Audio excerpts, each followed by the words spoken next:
All right, welcome everybody. Catholic Christian here. Today is Wednesday, June 10th, 2026, and we have a very special guest, our friend from Gospel Simplicity, Austin. Austin, how are you doing tonight? Oh, I'm doing well. Thanks so much for having me. Yeah. And before we get into it, I have a little surprise for you. Okay. You probably don't remember this, but I want to say, I don't know, 6 years ago. Oh man, Do man you bun. remember? Do you remember this video? Is sola fide biblical? I do remember this video. Yeah, that's my parents' house during COVID. Old Fender T-shirt. Is that just their like a white wall in the background at your parents' Uh-huh. house? Yeah, it's totally a white wall with I think I had a light like just shining onto the background trying to make it do something interesting. This was early in the channel. Oh yeah, You have the date there? I do. So I'm just gonna play. Okay. I think I'm just gonna play like I don't know, 10 or 15 seconds, and then I'll go to Okay. the comments and I'll show you something kind of cool. Version, you want to know, hey, who's right, the Protestants or the Catholics? Are we justified by faith alone or faith and works? And to get back to the text, it seems that James, at least on a surface level, is on the side of the Catholics. I mean, if we go back, On the side of the Catholics, and I'm like, what's going on here? So there was a gentleman who commented on your video. uh-huh. His name was Eric at the time. You know Oh, my first, you know snap. my first name, right? Yes, and I remember Eric's comments, and now I'm going to make a Here, connection, let's I go think, down here to in a it. second. All right. Can you see it on the screen? Oh, The I comment? can, and the username has changed. Yeah, because I didn't have a channel back there. So back then, rather. Wow. It says 5 years ago, but you know how YouTube, it's like Yeah. so it could be like 5 to 6, right? Wow. Yeah. That's crazy. Well, I'll tell you this, you know, I didn't have a channel back then, and I can't remember the Protestant or just non-Catholic Christians who had a channel back then. And I remember coming across this video of yours, and how do I not click on it when it says, is sola fide biblical as a cat? You know, I'm a convert from Lutheranism, Yeah. Catholicism. I'm like, I got to watch this. And I couldn't help but notice and I said it right here, your sincerity and being fair, honest, and very seemingly open-minded and open-hearted. And then I said, charitable and constructive dialogue is from the Holy Spirit. I will subscribe to your channel. Your heart is in the right place. And look, do you remember what you said to me, Austin? Oh, I don't, but I have stories about this comment in general because it's one What? I've thought about. So I always tell the story of how my channel started with so I started, making content. Eventually I did a couple Catholic things just by accident, really, like hadn't thought about it much, started to blow up, and then really smart Catholics started to ask me questions that I didn't know the answers to. And I remember thinking of comments like these of like, oh, I've got to really wrestle with that. And that's why I started doing interviews, because all of a sudden I have all these people asking me questions. And I'm like, I don't know, but I can ask smart people the answers. So, huh. Yeah, yeah. So this is what you said in reply. You said, thank you so much, Eric. I really appreciate this. I'm grateful to have you as a part of the community here on this channel. And I've been subscribed ever since that day. Wow. Ever since Well, that day. thank you. Yeah, you're welcome. And I just want to commend you and praise you for being so ecumenical. And like I said here, open-minded and open-hearted, because it seemed like, and you can get into this, we'll talk about your conversion to Anglicanism, but it seemed like you were searching for truth in sincerity. Hmm. And just the way you presented yourself as charitable, meek, gentle, tenderhearted, and just ecumenical. I'll never forget it. And I think, I can't think of really anyone else that is as charitable, meek, and ecumenical as you are. And so that's why I commented on your video a few weeks ago, and that's why I wanted to have you on the channel, because I think, and I'll ask you about this later, but I think ecumenism and the desire for ecclesial unity of all belonging to one visible church is the will of God. Yeah. And I think we need to come together as brothers, focus on our similarities, which are much more than our differences, and have a dialogue of mutual understanding and fraternity, and I think what you're doing and have been doing is been so beautiful and edifying for just all of online Christianity. So thank you, thank you, thank you. Keep doing that. Keep being you.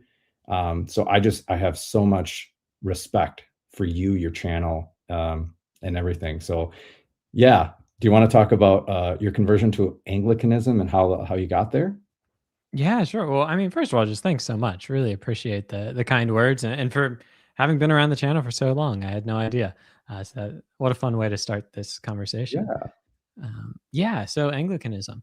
I mean, I suppose the first thing, not to like nitpick or anything like that, but I don't know if I would call it like a conversion. I mean, that's neither here nor there, perhaps. But I've joined the Anglican Church, but it doesn't so much feel to me like I've embarked on a great change as far as found a new ecclesial home that I do think has a lot of beauty, truth, and goodness inside of it. But I don't see myself as like an apologist for Anglicanism, and maybe we can get into some of why that is or isn't. I like it, but okay, that kind of proviso aside, how did it happen?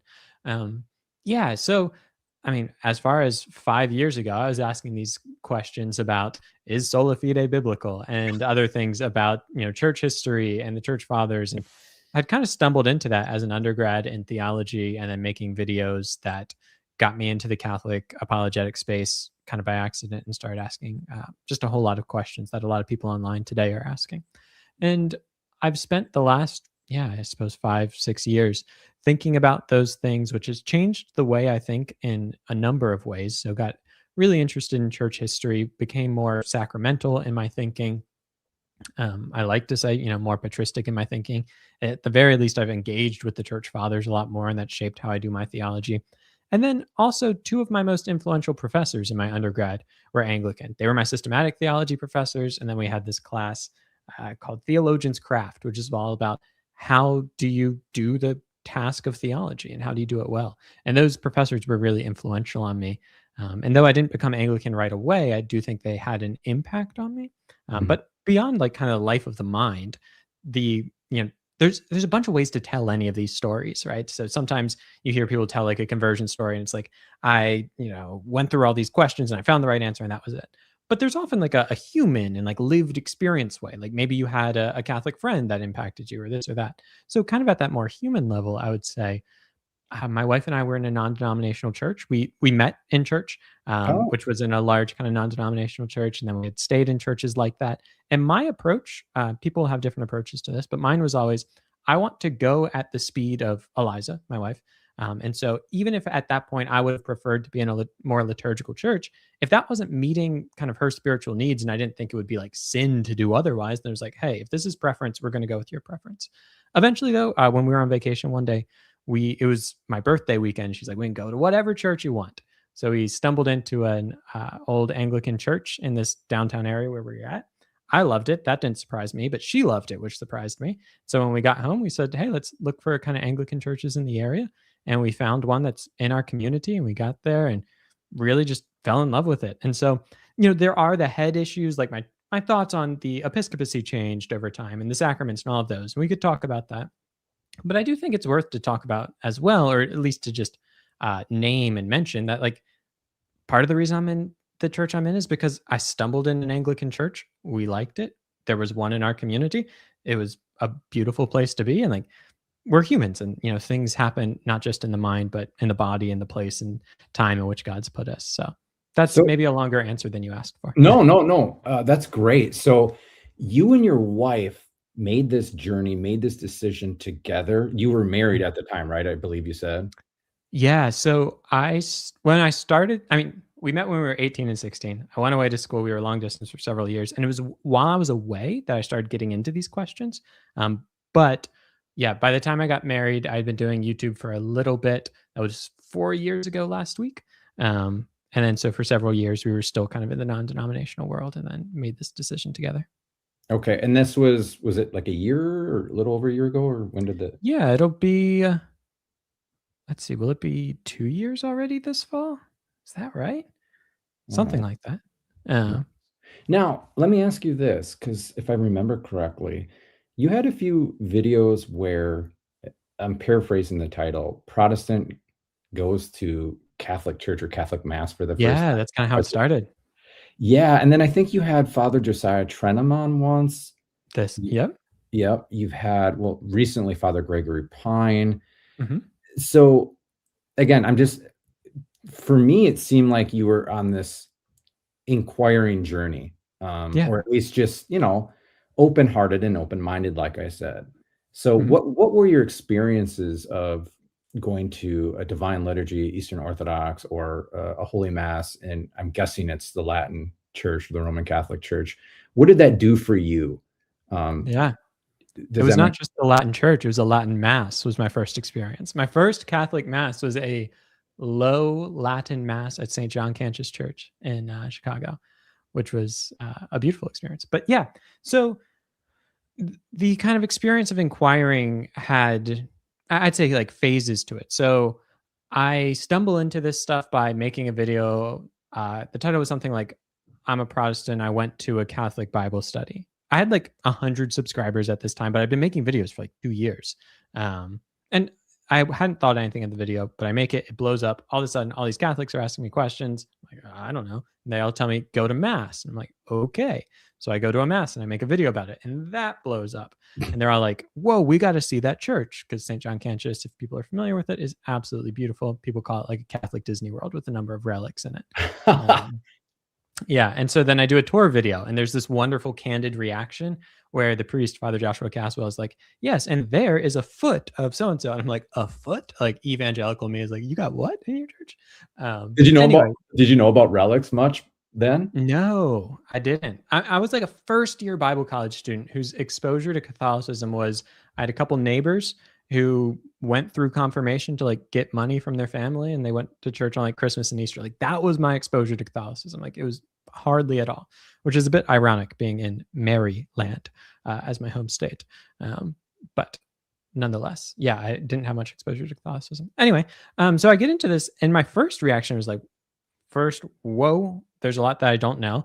And luckily, by the grace of God, I think my reaction was like, I want to learn. This is exciting, rather than getting super defensive, because I think that's been fruitful for me. And it's kind of how I think ecumenism should be done in general. But then soon after that, as I start doing interviews and reading voraciously, I go through a real period of like, do I need to convert right now? Like Mhm. staying up at night in my dorm room and really just racking my brain with these questions. And the thing that made it difficult was I was looking into Orthodoxy and Catholicism kind of simultaneously. And then so I kind of go through this period where all my friends are thinking about this at college. It's all we're talking about. It's all I'm reading. Um, and then I get married. And as I'm preparing to get married, I basically tell myself, like, I don't have the answers yet. And I'm going to take like a pause. Not that I'm going to stop looking into these things, but like I remember saying to myself, like, for the first year of marriage, it's more important for me to figure out how to be a good husband. Like, not that I'm going to figure that out in a year, but to work on that than Right. to spend every second reading. So I'm still doing the channel, but I'm trying to like slow down a little bit, take things slower. And that's what I'm saying to myself. We're going to go at this pace together. And so I don't know if you could sense a shift in my content if I looked back at it or not, but at least that's what was going on personally. So that's kind of some of how that went. And then over time, we stumble into that Anglican church, and the rest is history so far. Yeah, and forgive me, I'm trying to remember. I would pay some attention to the comments of your videos. Didn't some Catholics and maybe Orthodox kind of badger you with questions? Why aren't you converting? When will you convert? All that jazz. What was that experience like? Did you feel pressured, or did you feel like your Yeah. conscience was being violated there a little bit? Or Yeah. It was a mixture of things. So when the channel first kind of took off and I'm getting all these comments, my first reaction was just amazement. Like, wow, people are taking time to leave thoughtful comments, like yourself. And that felt like such an honor because again, I was making like 4 videos a week for like 2 years that were getting like 10 views on average. And so it felt like this overnight change. And at first it was really exciting. Then it became a little disorienting. And I think the comments, the like come home comments, I I think they came from a good place, and those weren't my favorite, but they weren't my least favorite either. The ones I didn't care for as much that were a little more, yeah, like psychologically violating and difficult to work through were people who would insinuate that they knew what was going on in my head better than I did. And so, Mm. you know, I'd get comments like, you know, that you already believe X, but you're not doing it because of Y. And you begin to say, like, man, as best as I know myself, like, I don't think that's true. But, you know, you get Sorry. enough of those comments and you're trying to work through it. And so, certain things like that, you know, I've said in the past, like, investigating these questions publicly, I think definitely made me move slower because one, I was talking to the smartest people from all sides. Two, the fact that everyone was weighing in makes you kind of put walls up and you're like, I need to kind of protect my, you know, inner psyche a little bit to be able to try to just think. And then three, the comments that were really difficult to deal with at this phase that I would describe when the channel was very much in like, where is Austin going to go? Which I tried to move away from in time. Was I would get these comments of like, hey, brother, like whatever you choose, that's what I'm going to choose because I know you've looked into this more than me. And I remember thinking like, I am like some 19-year-old kid in Chicago. Like, don't base your religious decisions off of me. And that felt like a lot of weight. So I think all of those things combined to just make me say like, okay, let's slow down. Let's try to think clearly. Let's try to read widely, move slowly, and try to be, you know, prudent in all of this. But it certainly did exacerbate some people who, you know, felt like this decision, whatever it would be, should be made more quickly. And again, part of that, I think of the channel as like distinct seasons. So there was like the early ones when no one watched. There was very much the season where it was like Protestant goes to this, Protestant goes to that. What is Austin going to do? And that felt authentic for a time because like that was the question I was asking myself every day. But as I tried to slow down, I tried to shift away from like me as the main character, like what will Austin do, to just like, let's talk to the experts on different things. Let's try to make educational, informative content. And that's really what I try to do a little bit more now because it's an odd thing to make your own religious journey like a product on the internet for everyone to weigh in on. And eventually I just felt like that wasn't the best thing for me or others, even though like that is what gets clicks, like that is what people love to watch. But I've tried to step away from that a little bit. Yeah, it's really unfortunate. Let me just apologize on behalf of the Catholic milieu online for those questions or unjust speculations. I think, you know, the problem with the internet is it's so depersonalizing and Mhm. it's so easy to just hastily make rash judgments on people's motives and intentions just based on a thumbnail, a title, you know, their algorithm, what kind of stuff they've pumped out or whatever. I mean, I guess that's just the nature of it as well. But I mean, I've experienced that on here having a channel, like, oh, you're doing this or you're doing that, or you know, it's like you don't know who I am. Yeah. You don't know what's going on in my heart, my mind. You don't see what I do all day, every day. Likewise with you, right? They only see a snippet of what you're putting out there.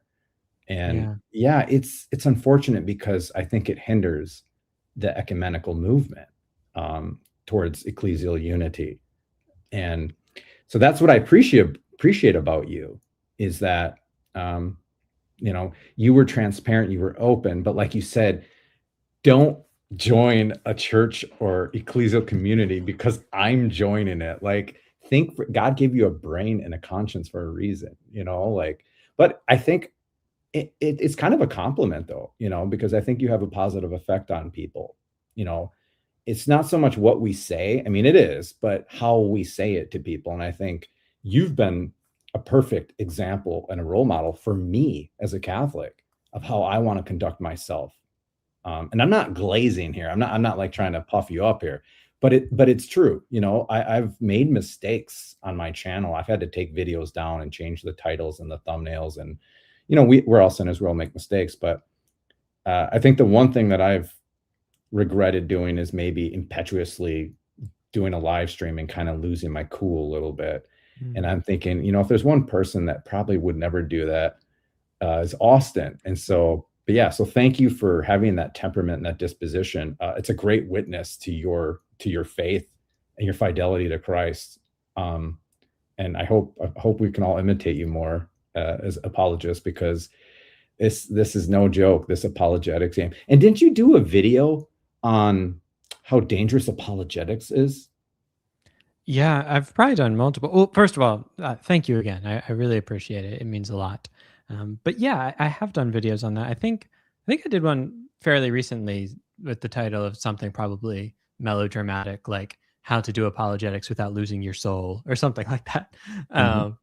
But yeah, I mean, I do think that I it's difficult doing the work that we do, and it's tricky because I have these conversations with people, kind of off camera a lot of, especially people who are in this space where it feels like there's real good that this content can do, and that being on these platforms can do, but there's real harm too. And depending on the day, sometimes it's you're asking yourself like, is this even a net benefit for Christianity, for myself, for the people who watch this, like the people who are binging this content all day, like is this good for their soul? And those are questions I have to ask myself a lot, and there's not always easy answers to them. And I get the sense that a lot of people in this space ask those questions. And so as I see, the Catholic Protestant Orthodox kind of world has blown up a lot in the years that I've been involved in it. Not saying because I've been involved in it, just it's grown a lot. Mhm. And I think that attracts people to this space. And I never want to be like a gatekeeper, like, oh, I've done this, but you shouldn't. Like,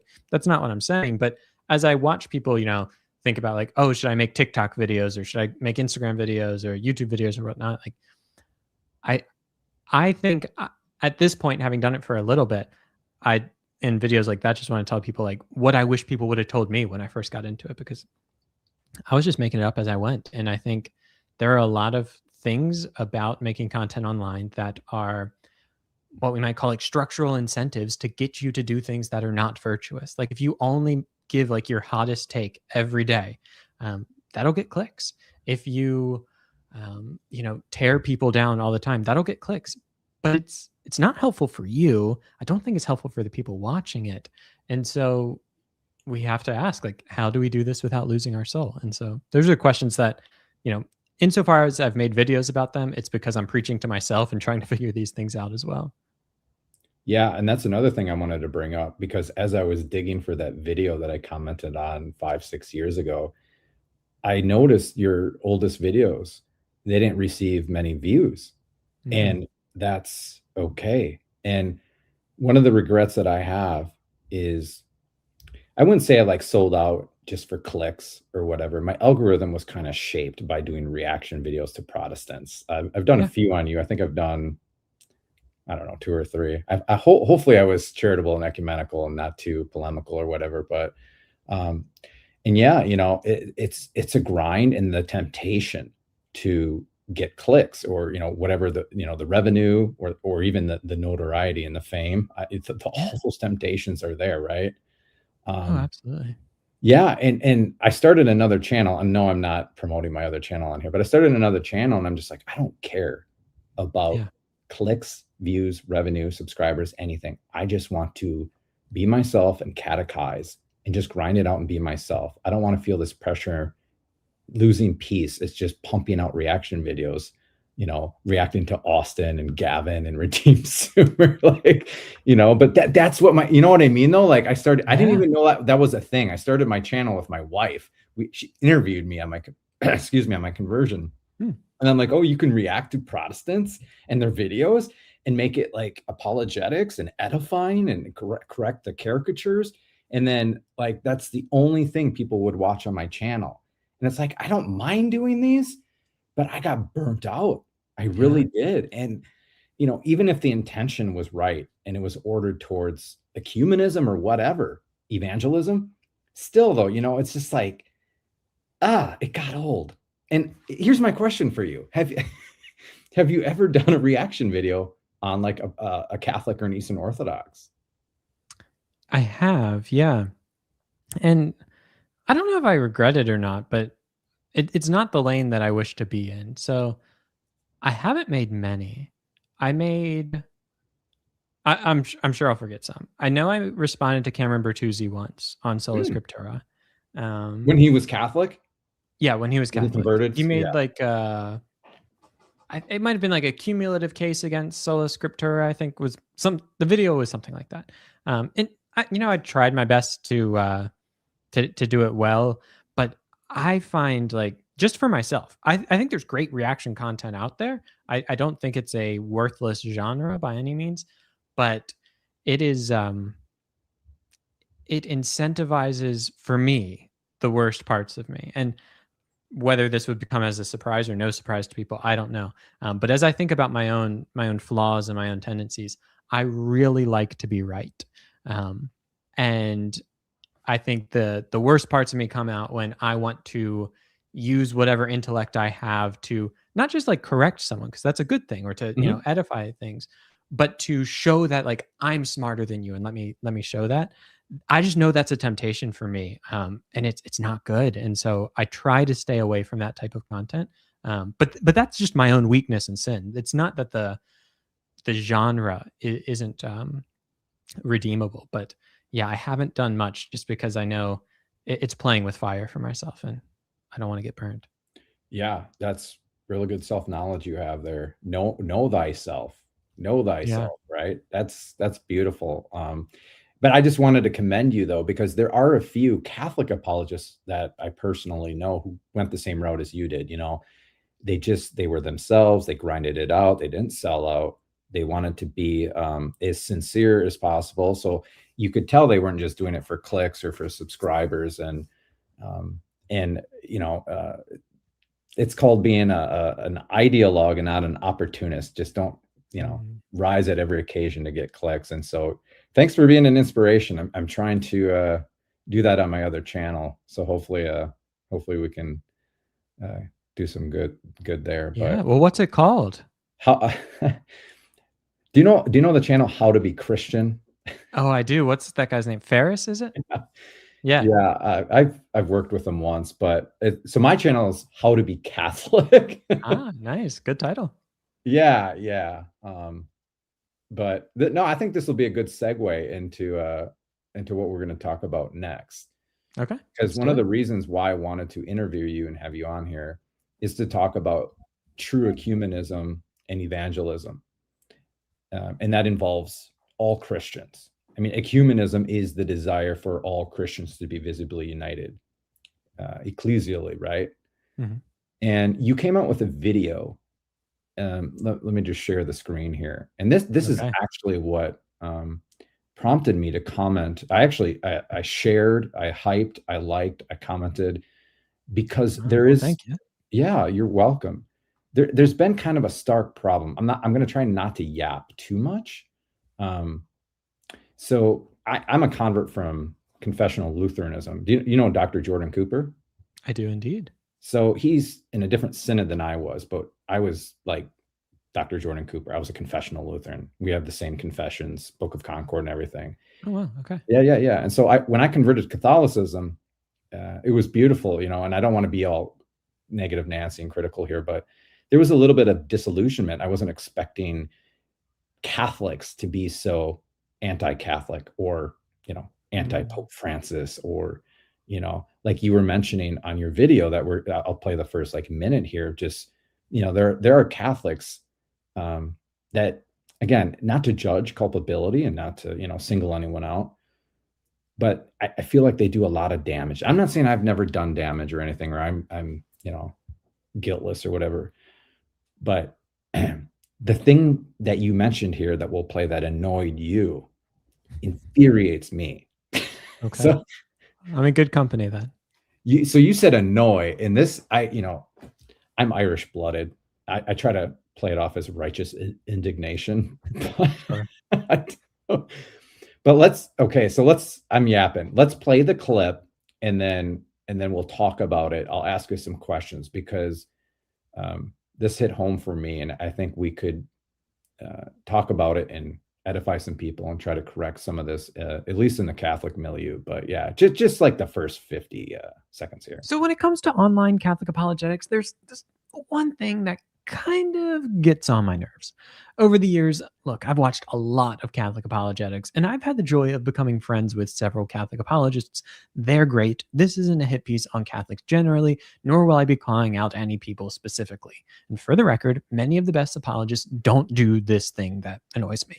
However, as Catholic apologetics continues to really blow up online, especially in more traditionalist circles, I see this thing popping up and I want to talk about it, get it off my chest before I just go insane.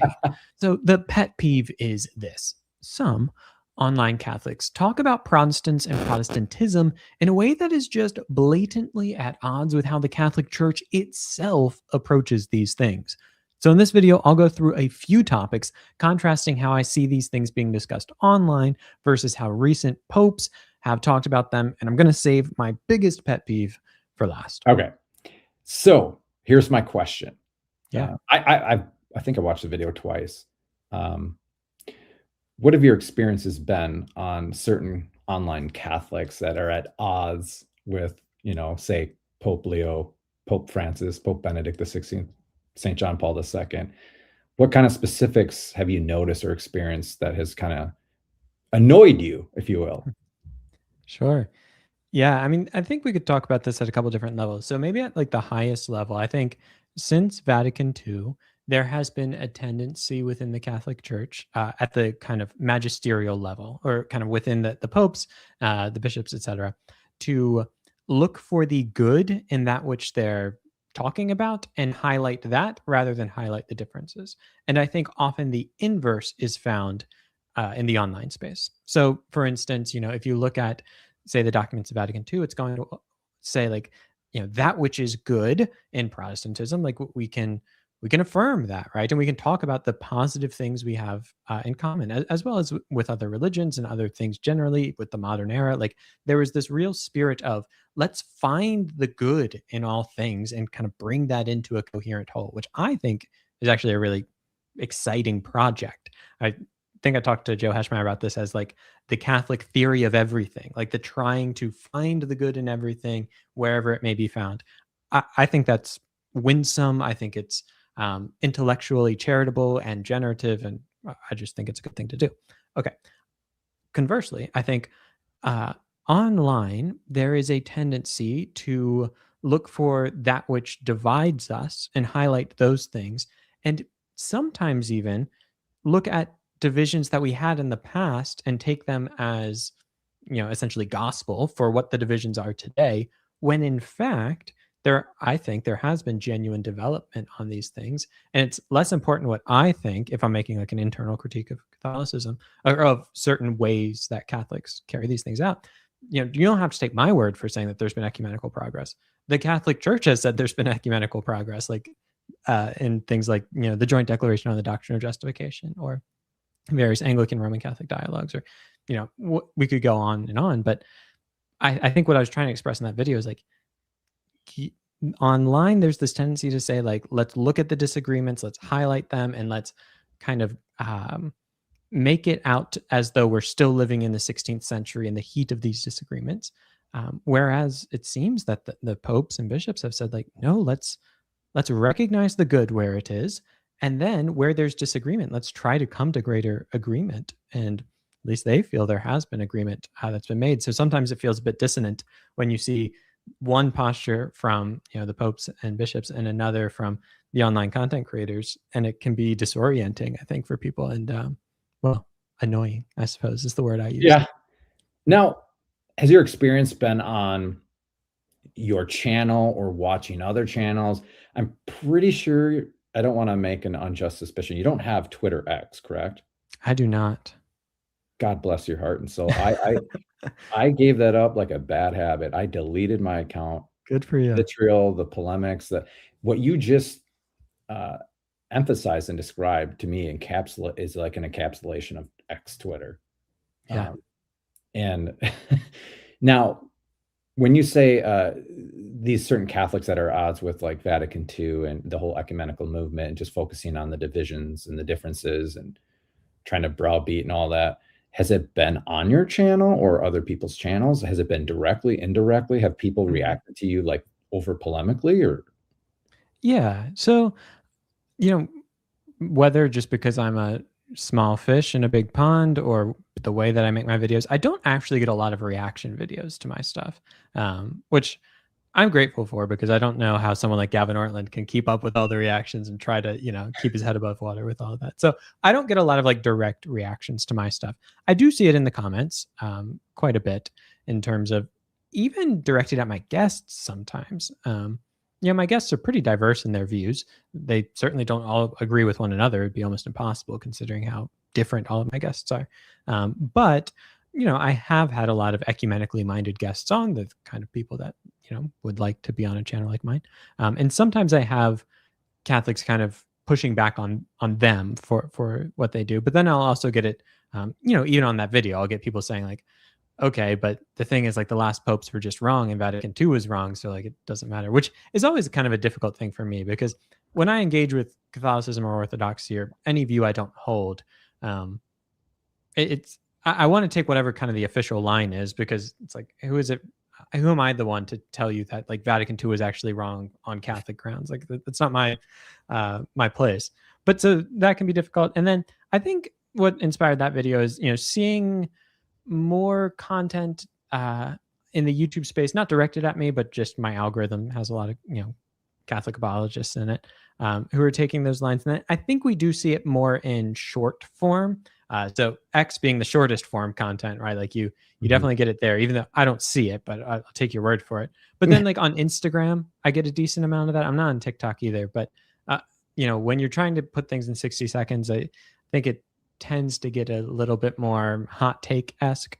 And I do see just kind of a general trend towards, um, taking more hardline stances on these questions that sometimes are at odds with the most current magisterium, which I think is, just puts you in a difficult position as a Protestant because I want to engage thoughtfully with Catholicism, but it's Mhm.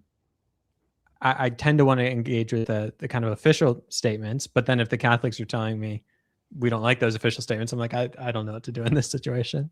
Now, is that not confusing as an Anglican, but even as your journey on your channel for the last 6, 7 years, whether it's been a little or a lot of exposure to these Catholics that are saying the Pope is wrong, they're dissenting, they're at odds with Vatican II. Has that been perplexing and baffling to you or like confusing you? And did it have any impact on making Catholicism look less attractive and magnetic in your spiritual journey leading up to Anglicanism? Yeah. Yeah, I mean, I would say first I'll give a disclaimer. Like I don't want to any critiques I make of Catholicism aren't meant to say Anglicanism has this much better. Like Anglicanism's a hot mess on its own, right? So like, just that disclaimer aside. Yeah, I mean, I do think it's had some impact. My thinking itself has developed over time. And for instance, I love Vatican II. Like, I think Vatican II is absolutely wonderful. I love the Ressourcement theologians. Like, those are some of my favorite thinkers who I'm reading in my free time. And the way I think is sometimes at odds with, a certain like very rigid Thomistic account that's, doesn't like, not that all Thomists don't like Vatican II, but like a, Right. um, you know, traditional Thomist take on certain things. Anyway, I've at times thought like, when I'll get these comments like, "You should become Catholic," I'm like, "I don't know if you guys would want me to be Catholic. Like, I don't think I'd be the kind of Catholic you like."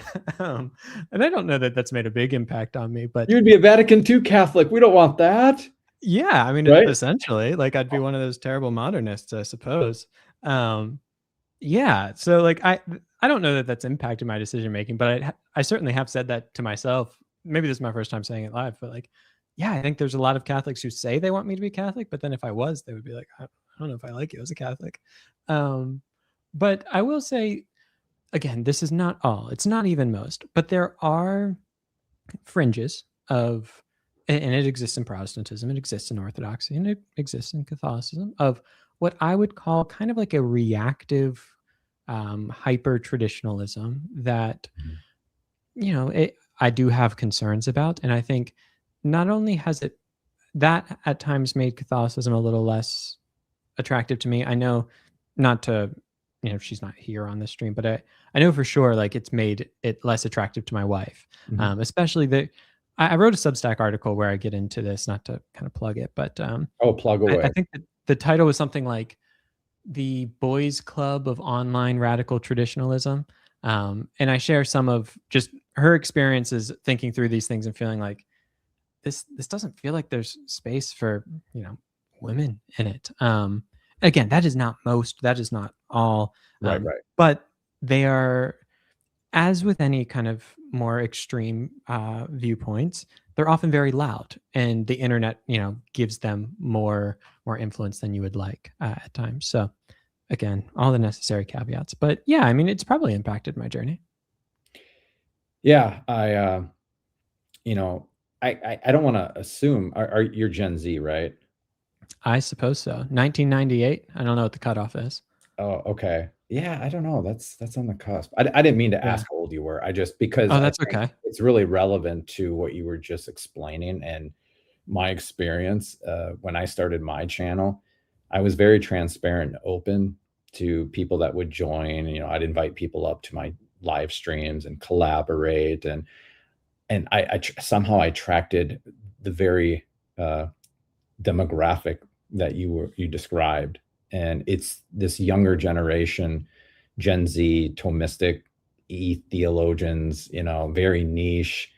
And again, I'm not pointing any fingers at anyone, but like tending to be misogynistic, hence your wife's maybe view, anti-Semitic, you know, and they set up their own like parallel magisterium, right? Where they concealed the dissent from post-conciliar, like Vatican II authentic teachings, so papal magisterial teachings, and they'll internally withhold religious submission, and then they'll appeal to anything pre-conciliar, so Vatican I, Council of Trent, or this supposed consensus of theologians, on and on and on and on. And the problem is, and I'm trying to be very careful with my words because I have Gen Z members and patrons. I have a stark affinity for Gen Z. I think it's a very robust generation that has like a zeal and passion that's For sure. unprecedented, in contrast with millennials, X, and boomers. However, I think that zeal and that passion, especially in this demographic that you brought up and that I'm obviously alluding to, they can take it a little too far, and it can make Catholicism seem that less attractive, and it can deter people from ever wanting to join. And again, these are speculations, but I've had Protestants that were friends of mine that I would collab with.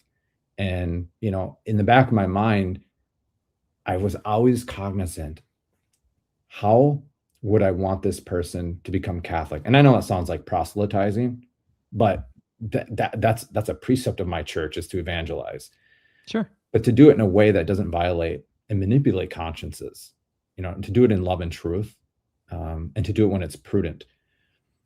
And so I noticed some Protestants, right? They were teetering and tottering and going back and forth and vacillating between, Catholicism and Eastern Orthodoxy.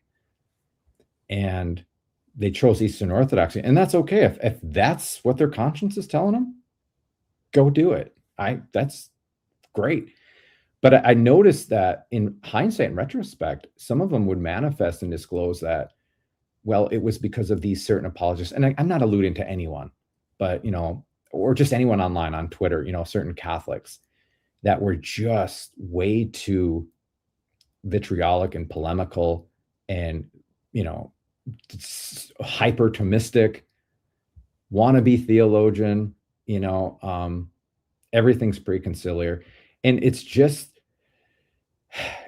exhausting. It's frustrating. I don't use the word scandal ever, except for when I notice that it's apparent that people are being deterred and prevented from wanting to join the Catholic Church because of this demographic. And, Christ says, love your enemies. Austin, pray for me. It's it's a grace to love your enemies, but it's like these are my brothers and sisters within the Catholic Church, and they're protesting the Pope. They're publicly criticizing the Pope. They're at least internally withholding religious submission to authentic magisterium and its teaching, or they're publicly dissenting. And it's just been a huge disillusionment for me. That's why I love you and your channel, because it's like, again, don't take this the wrong way. You're an Anglican. I would never want to proselytize you, but the way you act and carry yourself is more Christ-like than most of this niche fringe, it doesn't encapsulate all the apologists. And I wish I wish a lot of our Gen Z guys, maybe they're, like I was saying in the beginning, my channel attracted them, and I befriended some of them, and it just got to the point where it's like all you care about is defeatism, triumphalism, proving people wrong, correcting people, and never being wrong. And when you're wrong, there's no way you're going to admit it. And so yeah, I think we'll do an ecumenical prayer at the end of the stream, and I think we should pray for them, in sincerity and love, because man, it's sad. So thank you for being who you are, like I was saying before, and keep that up. I think you and others could do a lot of good for Christianity and towards ecclesial unity. So yeah, sorry, I know that was a ramble and a rant, but it just breaks my heart experiencing some of the things I've experienced with some Catholics. So I apologize. Tell your what, it's Eliza or Eliza? Eliza. Tell her on behalf of the Catholic Church and Catholics that I'm sorry that she's gotten that impression, that she feels that way, because my channel is literally based on evangelism and ecumenism. And I think, again, I'm not trying to toot my own horn or saying I'm the best at doing those things. But I just wish people could do some self-examination, pray, and focus on their formation in their life. Like you said, it wasn't necessarily all intellectual. It was more on experience and formation and your heart and being open, right? Isn't that what you were saying? Yeah, I mean, I think that's certainly part of it. Like it's a challenge for me. I'm someone who lives in my head. Like I'm perfectly content to read books 8 hours a day.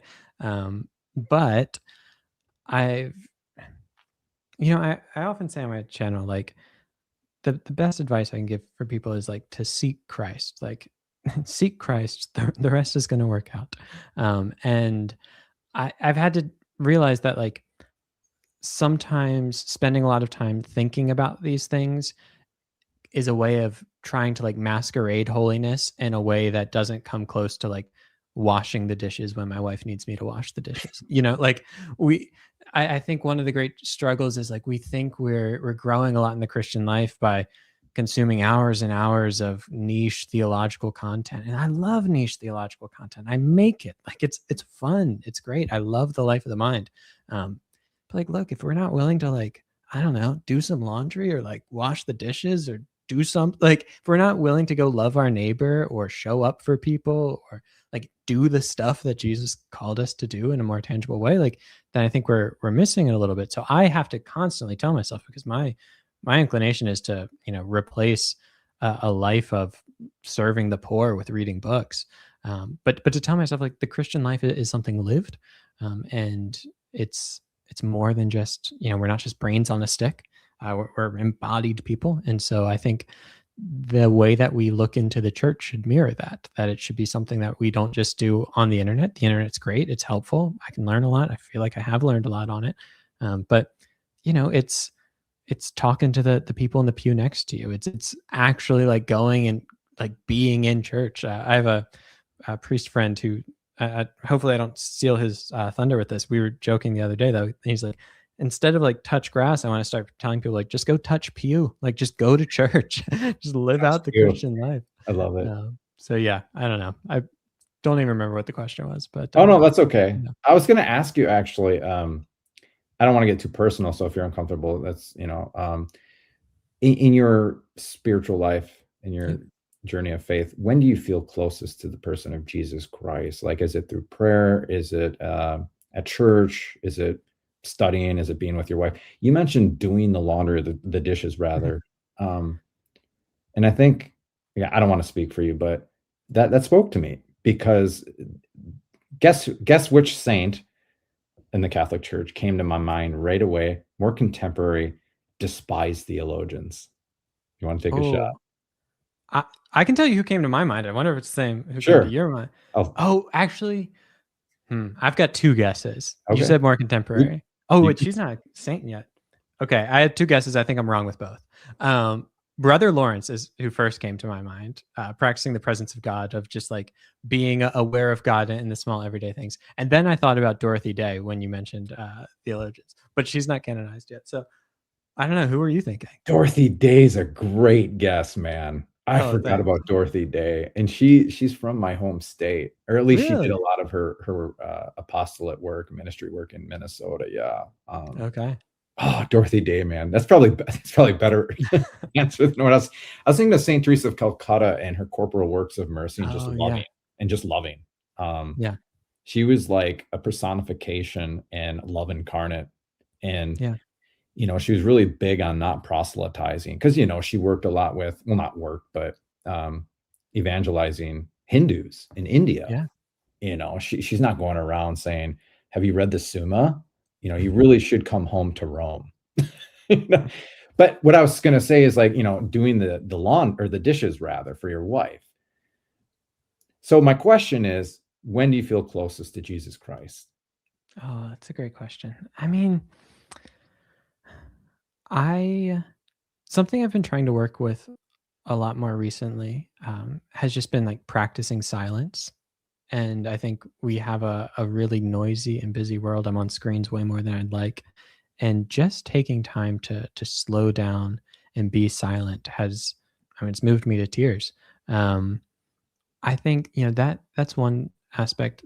My wife and I go on walks on this one trail pretty frequently, and just being out in nature is a way I connect with God. But then I do just like, for whatever reason, I I love the church. I love being in Mm, church. You know, a lot of people I think struggle to connect with God in church, and by the grace of God, I haven't had that same issue. I've gone through church hurt. Like, I have a lot of reasons to not like the church, given various things in my life, but I just love being in church. Like, I really resonate with the psalmist when he talks about just wanting to be a doorkeeper in the house of the mm. Lord. I love being in church. Yeah. So those are some of the main ways. And then I do love to write. And one thing I've found really, really fruitful, I don't do it as much as I should, but trying to write prayers, but like to write prayers that are meaningful, and to slow down in that way. So those would be some of the things.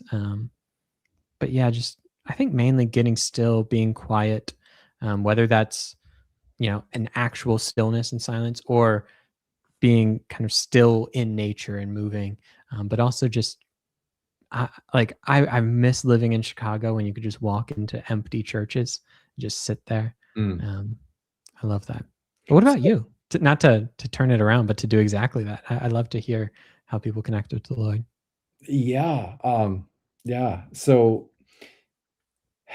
you know what spiritual aridity or spiritual dryness is, right? Where Yeah. you don't really feel consolate. Okay.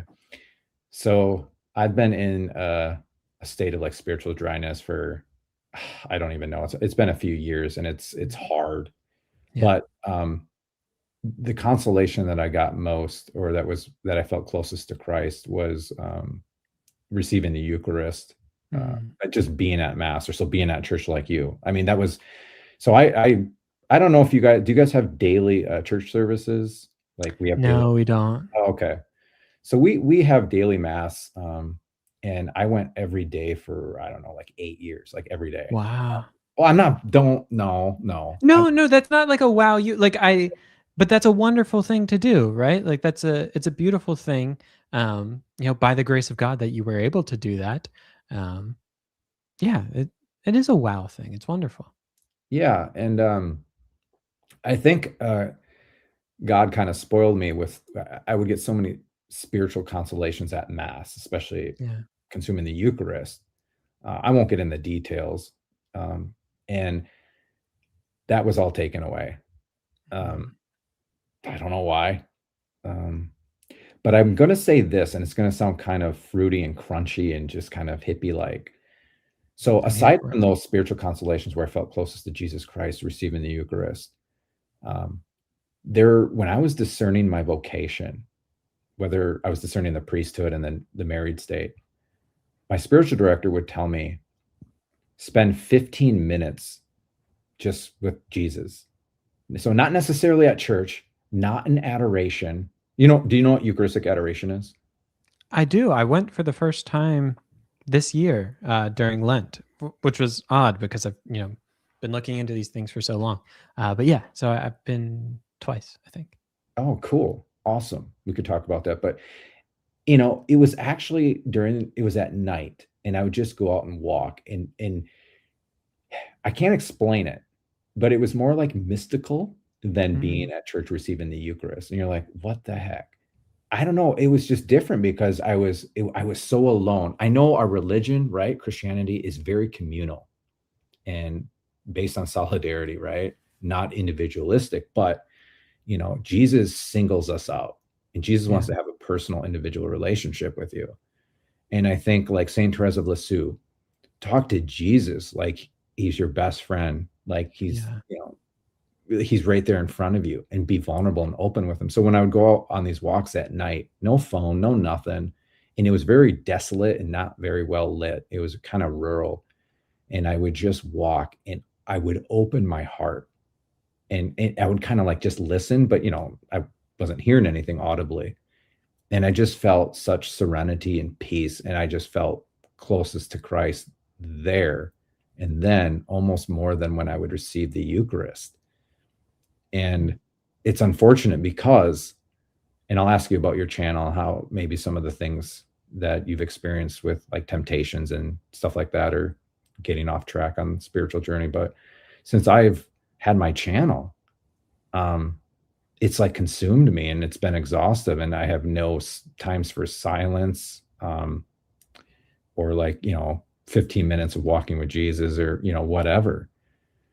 And yeah, it's unfortunate. But so I was going to ask you, having a channel for 6 years plus or whatever, has it been consuming for you? Have there been temptations where it just ruminates in your mind? What should I do next? This video, this Substack article, it's just like, you know what I mean? And so you like, I'm not saying you have, but losing peace, and just, Yeah. you can't even, right? Do you know what I mean? Oh, absolutely. I mean, it's come in different waves. So when I started the channel, I was doing my undergrad, and it was, I would say, obsessive. Like I again, I had formed a friend group who were all interested in these kind of Catholic Orthodox questions. And so like it was our conversations at breakfast, lunch, and dinner. I would read all day for class, and then I would read all night for my YouTube channel. And then it was like, what's the next video? What's this? What's this? What's this? Luckily, I've had a few kind of just cornerstone habits in my life that, by the grace of God, have really helped with this. So I've always taken Sundays off from schoolwork and YouTube work and just Mm, work of all types. And I do my best to take like a tech Sabbath on those days. And I think that's something that's kept me sane, because I would be an absolute workaholic if I let myself. Like I'm happy to just work just all day. And after uh, at one point after I graduated, I was working full time for the federal government. I was doing the YouTube channel, and I was doing a master's degree. my good gravy. It was busy. And yeah, so it was like trying to squeeze everything out of a day. But again, certain things have helped. And I give my wife a lot of credit because she will tell me like, dude, you put the laptop down. Like, hey, we're gonna go for a walk, and you're not gonna talk about work, and we're just gonna just go for a walk. That's And so awesome. she's, yeah. Sorry. She designed your logo, right? No, someone on like Fiverr or something did that. Oh, but did she design some of your merchandise, your shirts and stuff, or Oh, she did. I think there's one that's called like the Eliza special that she okay. Sorry to interrupt. I'm sorry. no, no, no, you're good. Yeah, so I mean those have been things, but I think the other thing can be I've had to learn, and I'm still learning how to have a relationship with like the comment section. Mm, Um, because when the channel first started growing, I would respond to every single comment. Um, because it was just such an honor that people were watching the videos and leave their thoughts. And I don't want to lose that sense that it's an honor that anyone would give me their time and attention. Like that's not a small thing. And so I don't want to be like, oh, I'm too important now or something like that. You know, Lord have mercy that wouldn't be the case. And at the same time, there's something profoundly odd about having thousands of people who you'll never meet have an opinion on you. And I've learned that like you live by the sword and you die by the sword. So if you believe the people who tell you that you're the best thing since sliced bread and they don't know you, then you have to believe the people who tell you that you're the devil incarnate and they don't know you. Like neither of those groups know you. And so it's like your brain can't believe one and not the other. And so you have to try to give yourself space. And over time, I've tried to pull away a little bit more from like taking YouTube off my phone so that I can't just respond to comments in free time or engage less in the comments, not because I'm any less grateful, hopefully, that people engage with those things, but because I would find myself just, even when I'm not working, thinking about what people are saying. Mhm. And it's not healthy. So yeah, I mean, it's definitely been its own struggle. And I've had to ask myself in different seasons, like, is this good for me? And if it's not, do I have the courage to quit this thing that I love in so many ways? But like ultimately, I want to be the type of person. I don't know if I am. I pray to God that I am, but I really don't know. But I want to be the kind of person that said, if this is hindering my relationship with God, like I'll do something else. But it's hard, like, because I love this. And I don't think I have a lot of motivation to not think it because I love it. But I do think there are healthy ways to do it. But yeah, those are questions I've had to ask myself. Yeah. So you take a Sabbath rest. I shouldn't say Sabbath, but a Lord's Day rest on Sunday from your channel and maybe like Mhm. work and all that stuff. Amazing. Now, you also mentioned um, deleting YouTube from the phone, the app, correct? Mhm. Okay. Whoever watches this or who's watching currently, the best thing that I ever did was delete the YouTube app on my phone and the YouTube Studio app. You know Yeah, what that that's the is, real key. right? Oh, Yeah, I don't have that one either. wait, how when you used to have the YouTube Studio app, how many times a day would you check that? I don't want to know. I should know because it would humble me. Oh It would man. probably stick in me. I I remember it was like, you know, we have this tendency anytime we have downtime, like, oh, let me pull my phone out and like do something. And so for me, it was let me pull out YouTube Studio, refresh, see how the last video did. For people who don't make YouTube videos, just as a little like the way that YouTube treats us, like little I don't know rats in a like psychological experiment is if your latest video is like the top one out of the last 10, the screen like explodes into confetti and like the dopamine goes off in your brain. And you're like, hey, I did it. So you're always refreshing, like, screen explode, do it, do it, do it. Um, and then it's like, let me respond to all the comments. And oh, here are all the people telling me like this video is awful and I'm awful. And oh, you're great. You're the best thing ever. Like maybe I am the best thing ever. Maybe I'm the worst thing ever. Maybe this video was awful. Maybe it was great. And it's like, it's just not good Yeah. because that's what it does to your mind. It starts going like that. The confetti got you, man. Oh, it did. Like It they're works. not dumb. You know, they have you get the green if it's better than average, and like the little dopamine responders in your Oh brain. man. You're like, oh, I want the green, not the gray with the down arrows. Like it's so silly, but it works. Oh yeah. Well, let me ask you this. In your comment section, have you had to block people? Has it been necessary and prudent for you to do that or I don't block anyone. Maybe I should. Um, I've had experiences with videos that are not received positively. And my tendency is to just remove myself from those comment sections and to say, okay, I'm not going to look at it. I also, Eliza's making a lot of appearances in this video.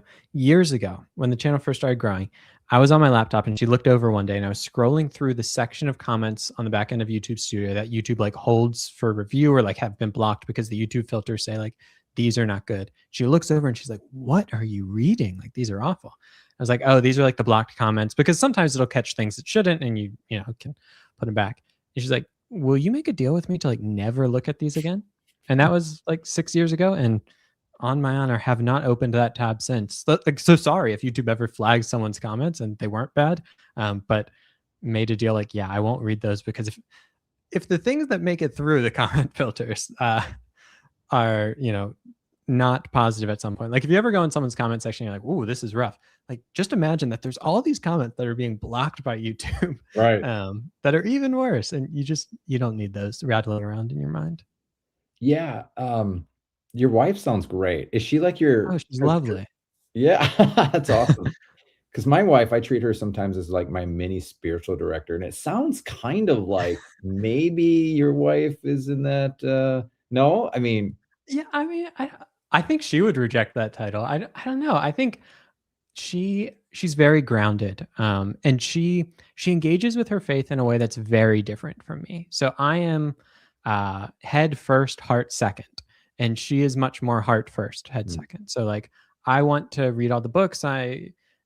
She she jokes. She's like, "I'm so glad you have a YouTube channel so you don't have to talk to me about these things," because it's just not how she engages with her faith. Um, but I think we balance each other out in that way well. And I think something that's really helpful about Eliza is she is not plugged into this world at all. Like it is not her space.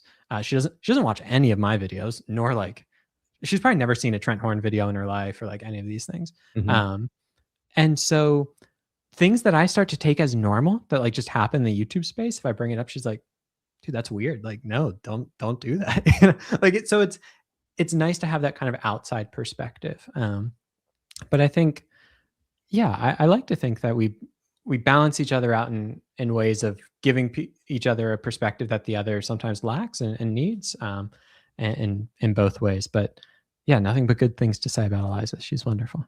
That's awesome. You've been together 9, 10 years? That's a good question. I should know the answer. So we've been married for You said 4. I know 18, that right? answer. Um, yeah. So we met when we were 18 and 16, and then started dating when we were, yeah, a year later, I guess. So yeah, I guess it would have been 2018. So 8 years. Years, okay, and you got Yeah. married when exactly? June 3rd, 2022. Okay, okay, awesome. Yeah. And kids, no kids, not yet, just figuring it No out? kids yet. Okay, In the Lord's timing. So hoping for kids sometime in the next few years, but yeah, we'll see. yeah, that's awesome. And yeah, anyone who watches this or who's currently watching, go support Austin on Gospel Simplicity. I'll actually link, or I'll put a link to your channel in the description. Maybe that this annoys me about Catholic apologetics. Great place to start, I suppose. Yeah, yeah. No, I appreciate how welcoming you are to everybody. Um, I had to block a few people for various reasons, and then one day I was going through some stuff, and I'm like, you know what? I'm just gonna unblock everybody, like everyone. Just yep, Jubilee Year of Mercy. Let's start over. I don't think I've had to block anyone since then, but um, yeah, yeah, that's awesome. Also, I didn't know, guys, Austin, he's doesn't have all the time in the world for the stream here. So if you do have any questions for Austin, I think there were a couple here. Let me just Yeah, and I'm happy to do a few. This has been fun. yeah, are you okay with answering some questions from viewers or Sure, why not? sure? I mean, they're directed at you. So Green Emperor 3022. Hey Austin, I enjoyed your video about Protestantism having an end date, how to succeed. However, I wanted to ask the reverse question from you or for you. What would be the evidence the Reformation failed? And thank you so much for the super chat. Yeah, good question. So I think the first question that I would ask, or the first question to think about in terms of answering this, is what would success look like? Which was part of what I was talking about in that video. So I think the the vision of the Reformation initially of success would be like a reformed Catholic Church. It would be the idea. Like, and I don't mean reformed in like the narrow sense. I mean it like lowercase r, like reforming what they saw as um, excesses, errors, etc. So, what would be the evidence that it failed? I mean, one way would be that the church which they were trying to reform did not reform. Like that would be one way of looking at the Reformation as failing. And in some ways, if the Reformation initially intended to be an internal critique, then we could say it failed at doing that. Whether that was in its control or not is a question for another day. But I think the there's maybe a second level question of like, as we get into the second generation of the Reformation, it's clear that this is not going to be an internal critique. The Reformation churches are going to be kind of doing their own thing. So what would failure look like for that? And I'm guessing that's more like what the question is asking. And I I think it would probably be it, it's difficult. Probably, going away from the vision of the reformers and what the uh, the goals of the Reformation, which again I think would be to reform the church and ultimately have a more united church. So I don't know that I would say the Reformation has been successful, at least not full sail. Like I'm not convinced at all. I don't think that if Luther and Calvin and their compatriots came back today, they would be like, "Oh, this was a rip roaring success." I'm not sure they'd say that we should give it up either. But yeah, Reconquista, right? yeah, I think yeah, I'll leave it there. I could keep pontificating, but there's Yeah. a No, thanks for answering the question. yeah. I think it's incumbent on any Catholic who's going to be involved in apologetics to read the life of Martin Luther, his life. So, since he was born, his childhood, his adolescence, in line with, against the backdrop of what was going on in the Catholic Church. And I'm not just reducing it to the scandal, the sale of indulgences. It's so much deeper than that, you guys. And you really have to be sympathetic towards Luther and how the church treated him. And that's not false ecumenism. I think a lot of people think Luther was out to just divide the Catholic Church, and that's just absolutely 100% not right. And I don't think you've read Martin Luther's life if that's what you're proposing. And really, that goes for Knox, Zwingli, and Calvin. That's the absolute last thing they wanted to do, is to divide the church. They wanted to reform the one holy Catholic and Apostolic Church. So, yeah, Catholics, Yeah. do your homework and read Luther's life. And And here's the thing: if you're living through the pontificate of Pope Alexander VI, I don't think half of the Catholics in our church today would even remain Catholic, let alone want to reform themselves or the church. yeah, it is always a bit like amusing when it's like these are the worst days of the Catholic Church. It's like, man, like you have not read medieval history. Like, No, right, Pope Francis versus Pope Alexander the Sixth. Like it is, apples and oranges. But right. just to the point of the video that we talked about earlier of my thing about what annoys me about Catholic apologetics. Pope Francis actually has some great comments on this very idea about, the fact that Luther was a man of like deep religious feeling. He was trying to do something good, and Pope Francis wasn't committing to the idea that therefore Martin Luther's the best, but I think was giving him a charitable read, and I think people could find similar things in Benedict XVI and others. Yeah, yeah. Well said. There's another one here for you. Okay. This is a little different question. Here's my boy. He's been with me since day one. If it wasn't Okay. for this guy, Darren Retrocalypse, I went and I have his channel. He says, "I want to know Austin's 3 top video games." How do you know he plays video games, Retro? Yeah, so I mean, the answer that might disappoint is that I don't play much video games. I hadn't played for years until not too, my wife actually plays more video games than I did, and when she got like a new job or a raise out of nowhere, she was like, "Can we get an Xbox?" And I was like, "I don't care, sure." And that made me go, I used to love playing FIFA, and got back into it a little bit. So I think that's something that would surprise people about me. Huge soccer fan. Oh, yeah. So Sorry to interrupt you, Austin. I reacted to your video on Louis de Montfort, St. Louis de Montfort's oh, yeah, and I was wearing a Liverpool, jersey. right. Well, and I wore this reacting to your video. It was kind of like an ecumenical, play on. I love it. Yeah, I'm psyched for the World Cup to start tomorrow. But yeah, other Same. than FIFA, I don't really play others. I got into the Harry Potter video game for, like, a hot second, which is to say, like, I got my wand and Sorry. didn't make it much further I than got what I that. want. That's awesome. Dude, But again, I'm a little older. The Harry Potter thing, that's cool if that floats the boat. I dated a girl, this is like 2008, 2009, and she was into Harry Potter, and I'm just like, whatever. Do you, whatever. For Halloween, she forced me. to go to dress up as Harry Potter with the glasses, the wand, and Nice. everything, and then she dressed up as, whatever, some gal, and I was just like, "So it was Harry Potter for a Halloween," and I'm like, "Alright." But yeah, there no, it's funny, there are Catholics, very scrupulous Catholics, that think, you know, reading Harry Potter books or watching the movies is immortal sin, 'cause You there's know so what? Well, I'll refer them to Father Gregory Pine then, because when I had Father Gregory Pine at the house, we're big Harry Potter fans in our house. I hadn't really read or seen him before I met Eliza, but like it is like sacred in the Stottlemyre family, her maiden name. So they made sure that I watched and read them all. But when Father Pine came over, we had like various Harry Potter things around the house. And he got like so distracted at the beginning of the interview. I'm like, Father Pine, welcome. And he's like, so Harry Potter. And we had like Yeah. a 30-minute conversation about Harry Potter. Turns out he's in deep. So they can talk Wow, for I would have never guessed. I don't think yeah. anyone knows that except for now that he publicly mentioned it on your podcast. Oh, man. You know, I've emailed him a few times, trying to get him onto my channel, and he's just so insanely busy with I think he's got, like, 3 podcasts, and he's on everyone else's He's channel. Yeah, I remember asking him, like, "Do you sleep?" Luckily, I'm, like, not far from DC, so I was able to have him come to the house, Man, and we did it there, which was super fun. Really nice guy. Oh, I'll share this story because we were talking about it right before we started recording. This is a deep cut for everyone, so if they're still listening an hour and 15 minutes in. Um, I kind of accidentally recommended marriage to Father Pine. So funny story.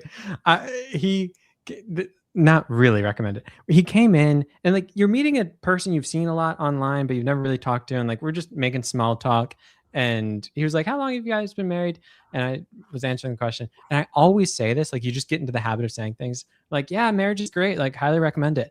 And then I said that to him, and my face just went like, I mean, not to you. Like, I don't recommend marriage to you. You, yeah. it was great. I mean, he could get a dispensation from a superior or bishop, you know, but Yeah, we all had a good laugh about that though, and just around my kitchen. So that yeah, was that was how it started. that's awesome. I'm glad you got him on. You know, he's such a bright mind. Oh, Um, he's great. Yeah. you know, but I think what makes him special is the humility that he has. Mhm. I mean, I don't know if I'd have that level of humility if I had his brain and intellect, you know what I mean? Um, Yeah.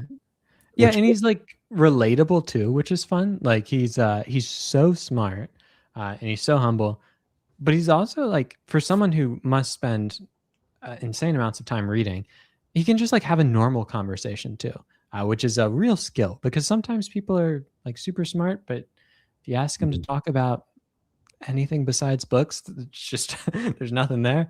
But he's just a very personable guy as well. Yeah. Well, hey, how about this? I'll ask you this. This just came to my mind. I don't know how many Catholics or just let's say Catholic Eastern Orthodox churches of the East, who made like the greatest impact or left you with a great impression on just as an all around great person, holy person, as far as Catholics or others that you've had on Yeah. or collaborated with? I'll start with a non-Catholic to give myself more time to think. Because the person that always comes to mind when someone asks of all my guests is Father Seraphim Aldea. He's a monk. He's the abbot of Mull Monastery off the coast of Scotland. Interviewed him years ago. He was the first monk, I think, that I ever interviewed. And it's like a rare video that, or podcast really, that I'll go back and listen to because I don't listen to a lot of my own stuff. But just to hear him talk because he was just so wonderful. I remember him giving me this idea of when you look at someone, he was like, I look at like kind of their eyebrows and their nose and see a cross on them and try to see everyone through the cross. He's like, when I'm on the bus and it fogs up, I'll just draw a cross and try to see things through a cross. And I just remember thinking like, wow. Wow. Yeah, he was just exuded kindness and warmth. Eastern To Orthodox monk? Eastern Orthodox monk, yeah. Nice. Um, but for Catholics, I would probably say the one who had the biggest impact on me would have been Father Joshua Caswell, who's not a like influencer, but he was the priest at St. John Cantius, which was just down the street from me when I was in Chicago when I was in school. And we did a couple videos together. So we did an interview, we did a church tour, but he was just very kind. But he took time to meet with me, to talk with me. We would get tea fairly regularly. That was kind of his thing. Mm, He liked tea, just in the city, and we would just talk. And he was a really interesting guy because it's like a Latin mass parish, mm, but his parents were like charismatics. And I remember taking a walk through Chicago with him one day and being like, Austin, so what do I do if in the middle of a Latin mass people start speaking in tongues? I was like, Father, I have no idea what you do if people start speaking. But like, and he had an ecumenical heart in a way that I think people wouldn't expect. But so, he was someone who just kind of went out of their way to be kind and to invest in me as a person. But I've met so many wonderful people. I tend towards, I like to choose him, one, because he's not an apologist, so I don't have to pick among the apologists. But two, I've met him in person, and that does make a big difference, I think. that's awesome. That's awesome. Yeah.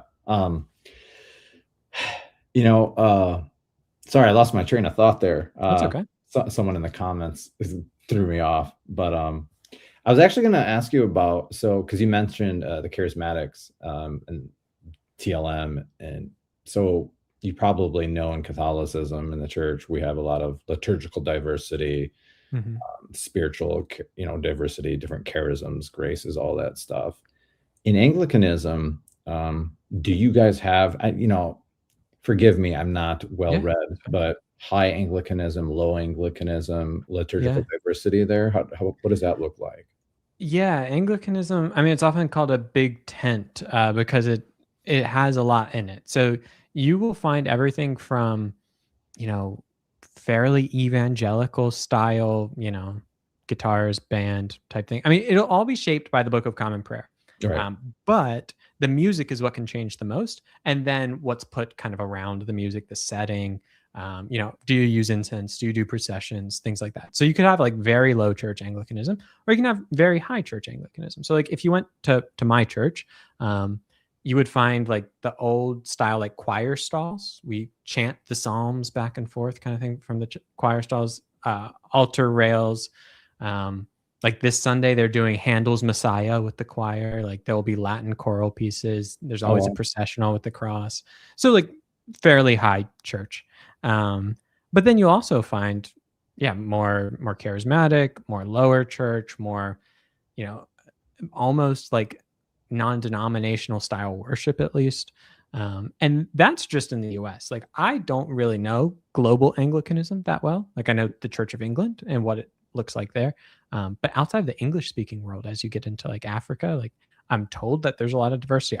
I just have no experience with Mm, it. But then you'll also get a lot of theological diversity from like very high sacramental Anglo-Catholic style to more reformed to the I mean, Anglicanism has long tried to be like a via media, like a middle way, whether that's between streams of Protestantism or between Protestantism and Catholicism. So you get people on a big spectrum within Anglicanism, which is sometimes quite good and sometimes a little messy.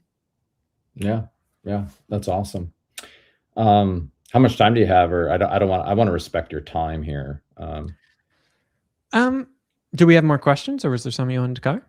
I hold on just a second here. I think they're having a side conversation on video games. Nice. Retro just brought up video games, and they're all, yeah, talking about video games. But and then why does Eric have Jay Dyer on? Yeah, I don't think that's Jay Dyer. Oh, me. No, he's, yeah, I know him personally. He's just being funny and sarcastic, but Mm. um, yeah, I believe Jay Dyer publicly announced that he's quitting apologetics or theological debates or something. I didn't see that, but I was on Instagram earlier today, and I think it was like, I don't know if it was genuine or sarcastic. I don't know, but someone made this like video of themselves like with really sad music on, like with the announcement underneath of it, like them being very sad about this. So that's how I found out about it. Yeah, Yeah, I don't know. But gosh, you know, so just real quickly, because you know what we were talking about with certain fringe Catholics or Thomas theologians and all that jazz. Um, I I never had Twitter X or whatever, but Mhm. somebody, I guess you could call him a colleague. He's another Catholic apologist, and I'm like, "You're on Twitter X? What are you doing there?" He's like, "Well, it helps grow my channel, more reach, more exposure, whatever." And I'm like, "Okay, I'll do that." But you know how you said you were more like intellectual, or at least it starts at the intellect first and then to the heart. Mhm. I'm not misquoting you, I hope, Yeah. but um, yeah, I don't know what I am, but I'm definitely, I get in my apologetics kick, and I'd go on X. And frankly, when I first started my account there, it was just to, share videos or quotes or whatever. And then the more people followed me and I saw what was going on, I'm like, here I am arguing with everyone. And honestly, I was arguing with Catholics more than anyone. The Catholics that you were alluding to earlier, and just like, you guys cannot be talking about this, dissenting from, Lumen Gentium, and other Vatican II documents. Like, what are you guys doing? Um, but yeah, anyways, I dropped that like a bad habit. And but you did say you were on Instagram, is that correct? Yes, I do have Instagram. Okay. And then they make comments. Do you engage with people on Instagram or do much with it? No, Instagram's very like passive for me. I mean, I don't post much. I don't get many comments on there. I've tried to do a little bit more. I've got a novel coming out this year, so I've tried to do some like videos around kind of book writing and things like that, or stuff about that nature, just because it's kind of part of the grind. But no, most of my Instagram feed is like soccer videos or things of that nature. That's awesome. It's not that deep. Yeah. Talk about your book, plug your book, Oh advertise yeah. it. Well, this is kind of exciting. So this just came in the mail the other day. I just got like the advanced like review copy version. So it's not like it's pretty much what it'll look like. It won't have this little sticker on it. It's got some like press details on the back. But yeah, so it's called The Long Road to Holy Island. It's a novel about a young man who suddenly loses his mom and discovers that she had always wanted to go on this pilgrimage. And even though he doesn't share her faith, he decides, hey, I'm going to go on this pilgrimage for her to kind of complete this dream of hers. And so then it's the story of the people he meets, the questions he has to wrestle with, and the events that occur that continue to show him kind of the beauty of life, but also the ugliness of it, and he tries to make sense of it all as he travels with others along the way. So that's the book in a nutshell, and it comes out in November with Monkfish Books, and yeah, people can find it anywhere online where books are sold. But The Long Road to Holy Island is the name, and it looks like this. That is so cool that you have a published book. Thanks, man. I'm really excited about it. It was a weird feeling finally getting these in the mail. I never knew how long of a process it was between like writing a book to then pitching a book to then the publishing process and all of that. So November has felt like a long way off for a long time, but it's starting to come closer now. So I'm excited. Here you go. Gonna buy that book, homie, to support you. That's Thank awesome. you. Yeah. Hopefully, if I buy a book, maybe I can get a signed copy. That would be pretty sweet. I'm sure we can make that happen. Yeah. No, that's great. Was that like a long process? How long did that take you to just from start to finish? Took me about a year to write it, and I actually wrote it during that period where I was doing my master's, working full time and doing YouTube. So I get up at 5, and I would write it. My wife leaves at like 5:45, so I started work at 7:30. So I would write it from like 5:45. Well, I would do a little bit of like morning devotion. So after that, then I'd write for about like hour 15 every morning, Oh and just try wow. to knock out like 500 to 1,000 words a day. And after a year, you have a book. And then then you have a lot of other stuff. You have editing and you have pitching and all the stuff I don't actually like. But the writing was it, it actually came pretty easy on this book. I've got other book projects that I'm working on, and this has been by far the easiest. It was just kind of I was looking back over my notes the other day of when I first had the idea. I kind of wrote down the plot, and um, s- some things have changed, but a great deal of it kind of stayed the same from just kind of the very first day that it came to mind. Two quick questions. Yeah. Was it edifying for you spiritually in that book writing process? Did you grow in your faith? And then the second question is, have you seen the movie The Way with Emilio Estevez and Martin Sheen? Okay, so can I make another plug here in just a second? Go ahead. I The- love that movie. I reference it in a video that's coming out tomorrow, which announces, maybe I'll spoil it here. I'm actually going to be doing like an ecumenical Camino pilgrimage next year. I love the movie The Way. It's absolutely fantastic. So that didn't inspire the book. I just watched that movie not that long ago. But was it spiritually edifying? Yes. I really loved writing it. It was it was just a really meaningful experience to me to think through these things, to try to get in the head of the characters. And it deals with some heavy things of grief and loss, and trying to find faith in the midst of that. And so it was almost like a vicarious experience, in the character's experience. So yeah, it was. I love writing fiction. I love fiction in general. So much of my headspace is always like YouTube, theology, all of these things, but to just tell a Mm, story mm. was really beautiful for me. And yeah, I love that movie. It's a great movie. Thanks so Yeah, much. likewise. I was just gonna ask you if you like to write more or do videos, but it sounds like maybe writing fiction Oh, or writing 100%. I like what video does, that you can reach a lot of people. Um, but like I like writing the scripts for my videos more than I like recording them and editing them and Mhm. all of that. I do like connecting with people, so I like having conversations. uh, but I really enjoy writing. I do my best thinking when I'm writing, and so Mm. yeah, as not that I have any plans of quitting YouTube, but if you gave me the option of like make YouTube videos every day or like move to a cabin and just write books and never have a public appearance again, I'd probably choose the other one. Oh man, would that be the life? Oh Oh, my it really would be. Unfortunately, it's just like no publisher wants to touch anyone who's not making content all the time. Like the two kind of go together. Um, but yeah, cabin in the woods, writing books. That sounds lovely. yeah. The movie, right? The which Oh, movie? I'm sorry. I thought you were referencing a movie, Cabin in the Woods. I thought that was a Oh, movie. I'm that is a sorry. movie. No, I didn't mean that. I just I'm meant sorry. no, that is a movie though, isn't it? I haven't seen it. I just mean like, yeah, getting the opportunity to kind of, get away. Oh, what was this? Even though my video came in. Well, thank you for pre-ordering the book. Yeah, I know FIFA is like the most basic video game answer, and then followed by Hogwarts Legacy isn't exactly impressive. Maybe this person will be impressed. Eliza's really into Baldur's Gate. Is that cooler? Retro Calypse can tell me if that's cooler than I am. But yeah, What was the name of the game again you just mentioned Eliza was into? Baldur's Gate. I think it's like a D&D computer game. I don't really know. She Right. built her own computer. Oh, wow. She's much smart. Yeah, it's all pink. Um, it's yeah, okay, much cooler. Well, she's cooler than I am, so there you have it. Retro, thank you so much for that super chat. Retro he's one of the most generous human beings on the face of the earth. Oh, You that's know, the wonderful. Lord loves a cheerful giver, right? Mm. That verse. Yeah, and so when I would have guests on, he would try to support them as well. And yeah, everyone on here who will watch it, yeah, go subscribe to Austin at Gospel Simplicity, pre-order a book. I will also pre-order a book. I am going to buy a hoodie from you. I Nice. like it was, I think, the charcoal gray or Okay. grayish. I love hoodies.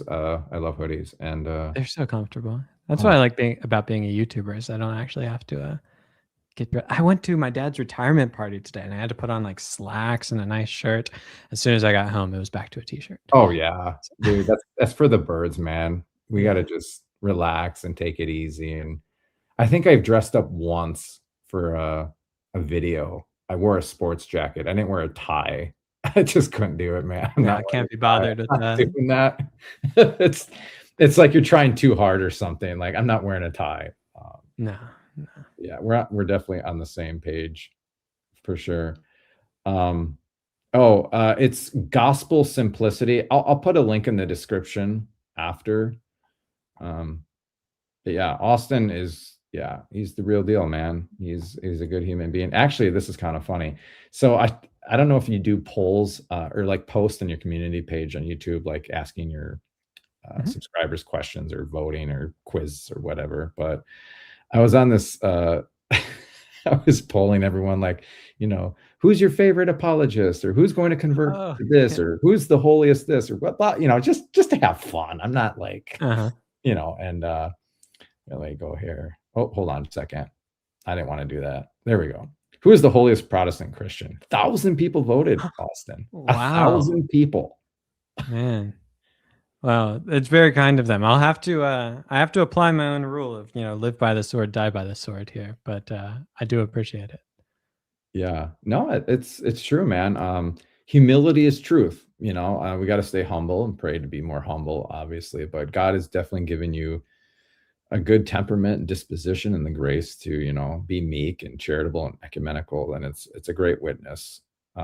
I would say for all of us, but especially, any non-Christian that's inquiring about Christianity. I don't know if you get people like atheists or agnostics or other faiths coming to you or your channel or inquiring, but yeah, you'd be a good one to go to for sure. Thanks. I'm trying to do a little bit more of that. You asked if I've made response videos. These weren't rebuttals, but I actually did respond to a couple like Alex O'Connor things, and those have been opportunities to kind of engage with that space. And yeah, I think that can be fruitful. It's not my first inclination, but whatever is fruitful are the things that I'm hoping to do. So Yeah, amen. And I asked Austin before the stream if we could pray together. So I just got done reading St. John Paul II's Unum Sint. It's an encyclical on ecumenism. I think Unum Sint is that you may be one. It comes mhm. from Christ's prayer in John 17 for unity. Um, and I just want to, if you're okay with it, Austin, before I think I've had you for too long. I don't want to make Eliza mad. But Oh, she's maybe been she's asleep playing for like 40 minutes at least. maybe she's playing Boulder's Gate, and she's got a soda and some Cheetos. I don't know, but she'd be okay there. But I like just to read a few passages from Unum Sint, and then we could just close out with an Our Father. I was actually gonna pull up an Anglican prayer, that like the ordinate, how we have Anglican Yeah. prayers, but I forgot. So Hey, forget. the Our Father's a wonderful one as well, and it's in the Book of Common Prayer too. So we'll call it it's a perfectly Anglican prayer as well. Here. There you go. Oh, well, thank you. Yeah. Appreciate that, Nat G. We have a prayer. I don't know if you guys have like prayers on humility or to acquire humility, but we have what's called the Litany of Humility. I don't know if you Mhm. know about that, but because I mean, we as apologists, we all get compliments and like, oh, you helped me like convert, or you helped me in my, all, and it's like, oh my Sure. gosh, Yeah. like spiritual pride. Let's whoa, and it's a real thing. So yeah, maybe I'll send you the Litany of Humility after this. Oh, Just please do. You've been I so complimentary. I'll need it. Yeah, Arcane of Time. Okay, so ecumenism, it's really and I know you know this, Austin. I'm kind of just speaking to my crowd here, but it's a sincere desire for visible ecclesial unity, um, and not to it kind of put the differences and the ruptures and the schisms behind us. Uh, Focus on our similarities and what we share in common, because we do have a common heritage, you know and and really St. John Paul II, he says that prayer is everything in desiring and moving forward towards true ecclesial unity. But he actually mentioned not just private prayer. So like if Austin and I were to pray privately, not on a stream, but in public. And that's why you see, St. John Paul II, Pope Francis praying not just ecumenically, but with other faiths other than Christianity. A lot of people, and again, we were alluding to that demographic, they'll see it as, compromise, indifferentism, syncretism. You know, we got to get back to our traditionalistic roots. too modernistic, but yeah, so love and truth and prayer. And so I just wanted to read a couple of these, and then we'll say an Our Father, and then yeah, I took way too much of your time, Austin. I'm sorry. Oh, that's okay. It's been a pleasure. Yeah. All right.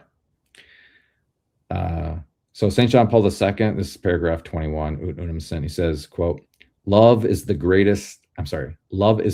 undercurrent which gives life and adds vigor to the movement towards unity. This love finds its most complete expression in common prayer. When brothers and sisters who are not in perfect communion with one another come together to pray, the Second Vatican Council defines their prayer as the soul of the whole ecumenical movement. And then just one second here, I want to find this. Okay. And then he says, ecumenical prayer, as the prayer of brothers and sisters, expresses all this. Precisely because they are separated from one another, they meet in Christ with all the more hope, entrusting to him the future of their unity and their communion. Here too, we can appropriately apply the teaching of the council. The Lord Jesus, when he prayed to the Father, that all may be one as we are one, opened up vistas closed to human reason, for he implied a certain likeness between the union of the divine persons and the union of God's children in truth and charity. Yeah, and so there's one other part here. Again, I'm trying to. We can say the Our Father, but where he mentions the importance of public prayer in contrast with private prayer, because I don't know about you, my family, they're all Protestants. I have one practicing Catholic uncle, and I'd go over to like my parents' house. They're Lutheran, and I would pray the Lutheran table prayer with them. And it was great. It was awesome. It was, public in the sense that, it's in their house or whatever. But, I think a lot of Catholics would see that as like compromise and like modernistic, and you're praying a Lutheran prayer, you heretic, you sellout apostate. It's interesting, Austin. So do you know what the Liturgy of the Hours are, the divine office? Yes. Oh, okay. So I believe I used to pray them. So during Advent, so we have hymns at like evening prayer. We have hymns, and Luther still has a hymn in our evening prayers. So I don't think I'm going to find that. But is there anything else you'd want to mention, ask, say, plug while I look at this before we pray? And oh, well, just thanks again for having me. Thanks for all the kind words. I really appreciate it, and appreciate your heart for these things and for your hospitality today. I'm sure I've plugged more than enough. But yeah, thanks everyone for watching as well. As mentioned at the beginning, I don't want to take that kind of thing for granted. So appreciate everyone who's been watching and hanging out with us. Yeah. And like I said, again, Gospel Simplicity, link will be in the description, and yeah, pre-order that book. And yeah, Austin, thank you so much. Oh, well, ask often if he'll come back. Well, let's let him rest a little bit. Let's have some time. Happy to do it again sometime. Yeah. No, I think that means she likes you. So yeah. Well, thanks. All right. I'll pray. I don't know what we usually pray when we pray together. Like I'll pray the first half of the Our Father, and if you just want to pray the second half, and then sure, if that's okay. All right. Yeah. All right. In the name of the Father, Son, Holy Spirit. Amen. Our Father, who art in heaven, hallowed be thy name. Thy kingdom come, thy will be done on earth as it is in heaven. Give us this day our daily bread, and forgive us our trespasses, as we forgive those who trespass against us. And lead us not into temptation, but deliver us from evil. For thine is the kingdom and the power, glory forever and ever. I wasn't sure if we were doing the extension or not. I never know. No, it's so funny because in the name of Father, Son, Holy Spirit, I remember doing that as a Lutheran. It's really weird that in the Book of Common Prayer, which is what Anglicans use, they sometimes have the extension. So like in morning prayer, I want to say it's there, but in another section it's not. And it really throws me off because I'm always like, which one are we doing? But I didn't, the last time I prayed with someone, I didn't do it and they kept going. So I was like, oh, should we? Anyway, alas. Yeah. Well, in our liturgy, we do have the extension, but it's not immediately after. There's a break, Mm, and then we finish off with that. yeah. And then I almost asked you right before we started. I wasn't sure if we were doing it simultaneously. I was going to be like, are you a debts guy or a trespasses guy? yeah. Uh, Oh man, yeah. Depending on the translation. yeah. I don't know if I've ever prayed it with saying debts. Sins. I think the NIV, if I recall, it says Yeah. sins. No? So in the Anglican church, there's like a right one and a right two, where right one uses the older language and right two uses the modern language. And most churches will do both if they have like two services. And so we go to a right two service, which is the more modern language, and they say sins. And the first time they did it, I was like, I mean, theologically it makes sense, but it's like, oh, I'd never done that before. Not that I've never sinned before, for the Yeah. record. Sins Yeah. I've never done. What is this? Yeah. Yeah. Yeah. No, But that's awesome. Well, I'll continue to pray for you. I offered up a rosary for you today, and Thanksgiving for oh, you thank coming you. on and your apostolate and your ministry, your channel, and just who you are. So thank you for being so ecumenical and continue to do that. And I think it'll edify a lot of people. And hopefully one day on this earth, hey, I'm hopeful for ecclesial unity. So with God, anything's possible. So yeah, let's keep praying for Amen. that. Amen. Well, thanks so much for having me. Hope you have a wonderful rest of your night, and God bless you and all that you're doing. Yeah. You're very welcome. Thanks for coming on, Austin. Have a good night. You too. All right. Peace, Austin. All right, kids, I'll stay on for a little bit longer. Time is at 8:51 p.m. Central Standard Daylight Savings Time. Retro, thank you so much for, I think that's the third super chat. Appreciate that. $30. Thanks a lot. Chill maxing stream. Well, if that's what you want, I have about I could do 10 to 20 minutes for y'all. But hey, make it engaging and stimulating. Okay. We can chill, but there's only so much chill I can do. All right. Yeah, Austin's a good dude. That's awesome. 6 years ago, I think it was 2020 when I was living in Minnesota, or 2019. I can't. Yeah. And I came across this video, and I was just like, I don't know if I have a gift or whatever, but I have a pretty good judgment of character when someone is living to the dictates of his or her conscience and the Holy Spirit's working. And I could tell right away. And that's why I left that comment on his channel. Now, 6 years ago, I would have never thought of having him on. I never thought I was going to have a channel, let alone having him on my channel. So yeah, it's awesome. Great blessing. Okay, here we go. This is what I like. How do you do daily mass with kids? Well, here's the thing, right? I said I went for, I think it was 7 or 8 years. Now, COVID, it's funny because when COVID happened, I actually did mass online. And I had Franciscan brothers bring me the Eucharist. That you yeah, so it's like I even during COVID, I still went to mass when no one else did. And I almost could go to daily mass at their friary, but they're like, no, COVID, no, you can't invite people in. But so that started in 2017 when I went to daily mass every day, just like every day. Well, I didn't have kids. I wasn't married. I got married in 2018, my first daughter in 2019. With one kid, it's doable. Either my wife has our daughter, the one kid, or I take her with, no big deal. 2 kids, still doable. No problem. 3 kids, it started to get hard. It started, 3 kids, all under the age of, 5 or 5 and below.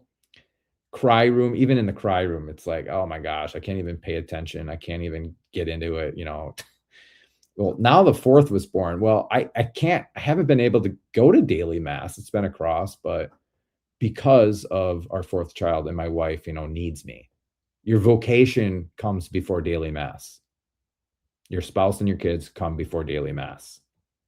So I haven't been able to go every day or whatever. So yeah, it's hard. You can make it work. The excuse is, well, I have this, I have that, I have kids, I got to do this.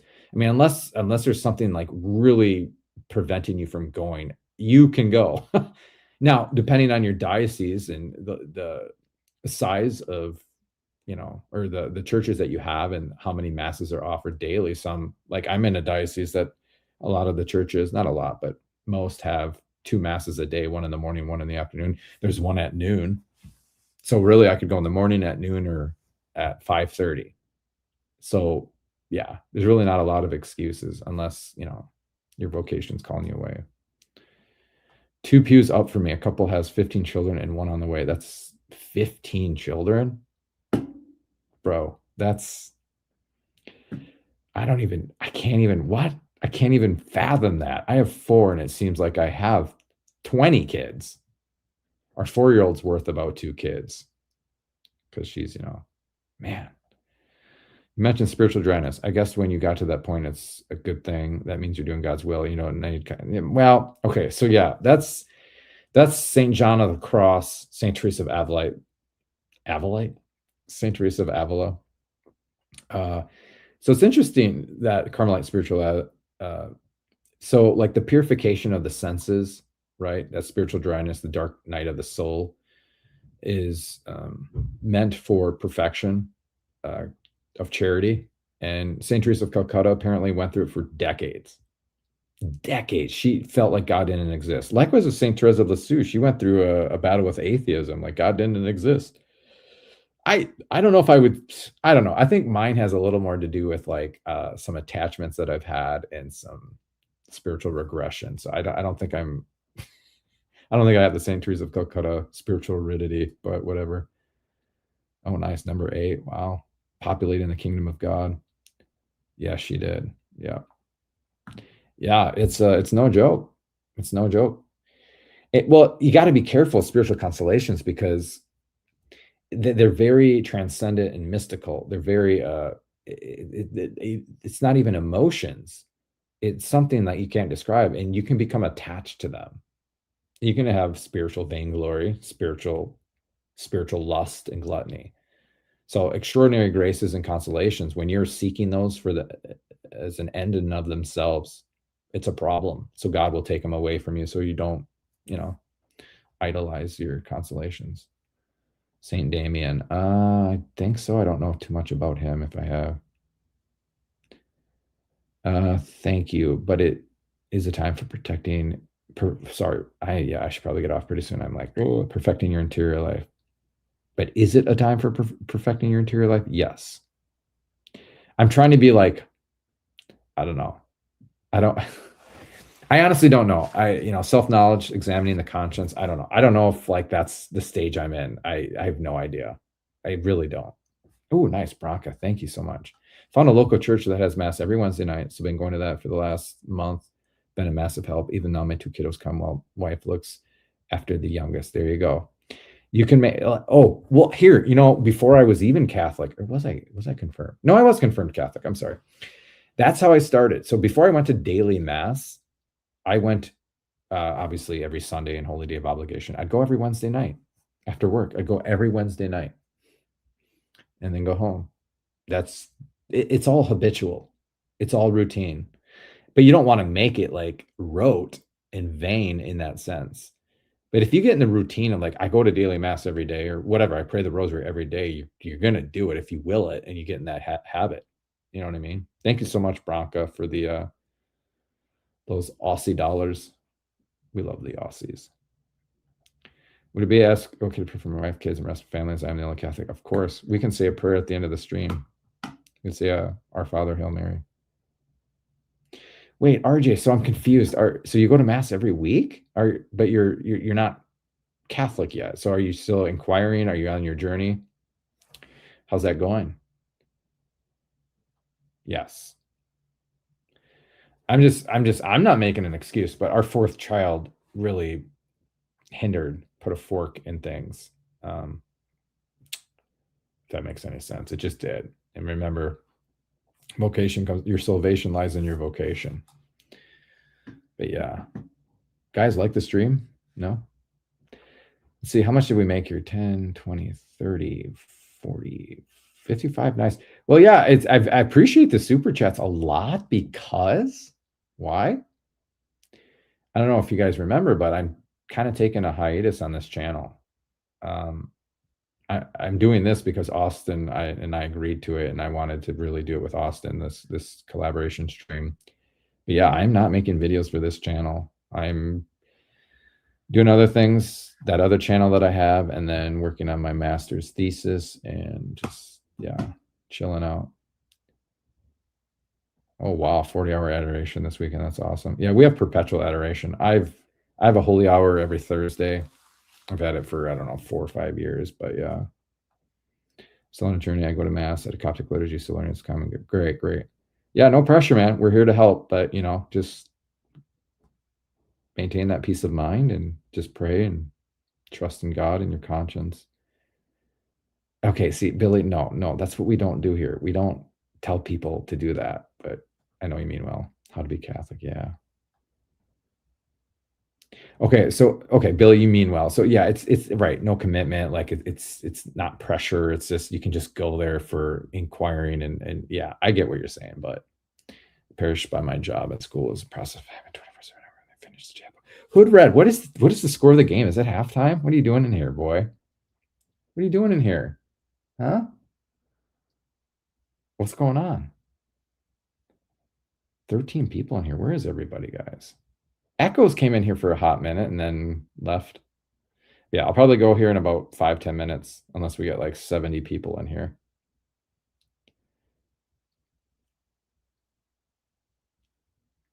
Spurs up. Oh my gosh, really? That much? Ugh, gross. Can't stand the Spurs. Wemby, dude, he's dirty. He's so dirty.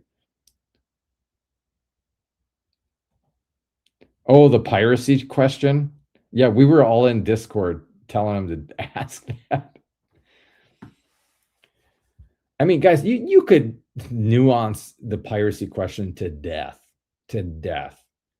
Listen to your conscience. You know what I mean? Listen to your conscience. And if you're scrupulous about it, then just err on the side of caution. You know what I mean? Don't be scrupulous about, I found a PDF online, I downloaded it, and I stole it. Like, that's just me, though. Keeping count. Second time you said you'd go. Let's see how many. Yeah. Boy, when I first started my channel, I first started going live. It took me an hour to get off. Like to get off the stream. But I'd say I gotta go. Yeah, an hour. Because it's so hard to when you guys are talking and chatting and asking me questions to get the media. I think it's okay if there's no other way. Well, it depends. I'd be careful about that because I think you're doing the end justifies the means kind of thing. If there's no other way, well, then it's right.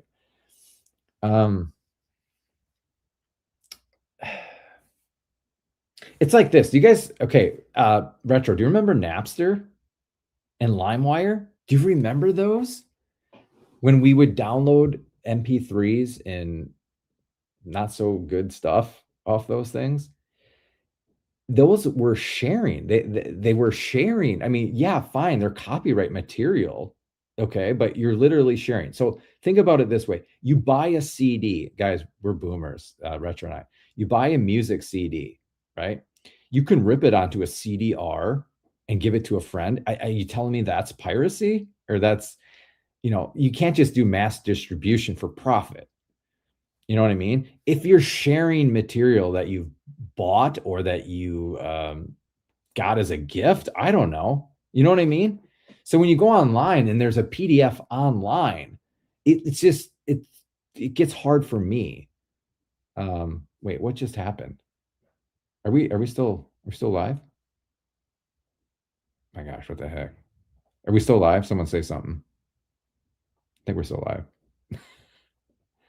No, for real, LimeWire. Do you remember LimeWire? Do you remember Napster? That whole ordeal?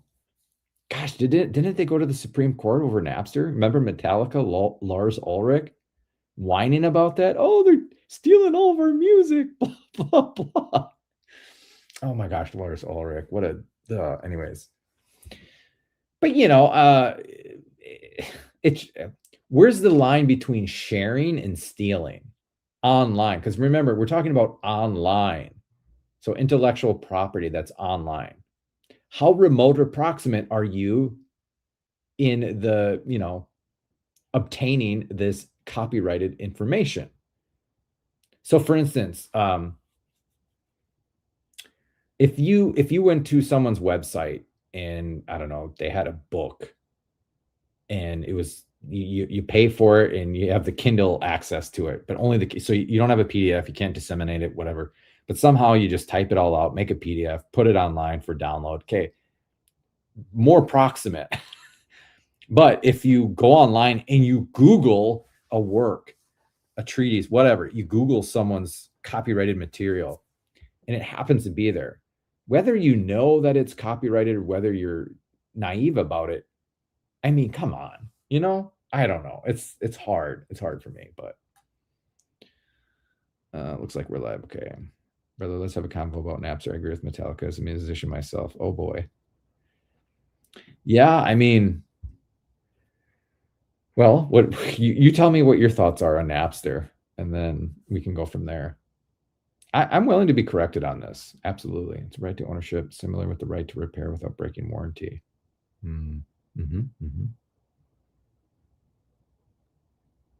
Yeah. Do you remember what happened with Metallica and Napster? Funny story. You know the dude that invented Napster, came up with Napster? He was the guy that told Mark Zuckerberg to name his social media platform Facebook instead of the Facebook. He's like, you got to get rid of the in front of Facebook and just have it Facebook. Oh boy, you guys are coming at me. People were trading music that was current and available commercially. Oh, I see what you're saying. Okay, so the way to access Metallica's music, or anyone's music for that matter, is to go and publicly buy a tangible copy of a copyrighted CD, right? And there's they wouldn't call them anti-piracy warnings on them, but they would have. Dude, do you remember the VHS movies, the tapes, the movies that like they had that FBI warning, like if you dub this and disseminate it, like you could go to jail for 5-10 years and a $200,000 fine. Like, dude, everybody ripped those VHS tapes. I'm not laughing. I'm not saying it's morally permissible. Oh gosh. But yeah, I mean, so if you buy that CD, like Metallica's CD, it's whatever, 1999, and you rip it into MP3 files, and then you upload those MP3 files online to be disseminated digitally and to be downloaded millions times over.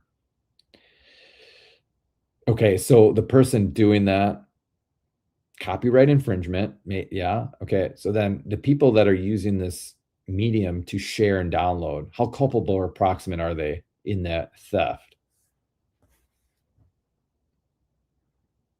I'm talking about downloading or emulating out of print or dead media. Oh, okay. I might get 1 cent for every stream of my songs, if that. It's terrible. Can someone give this brother a couple more pennies?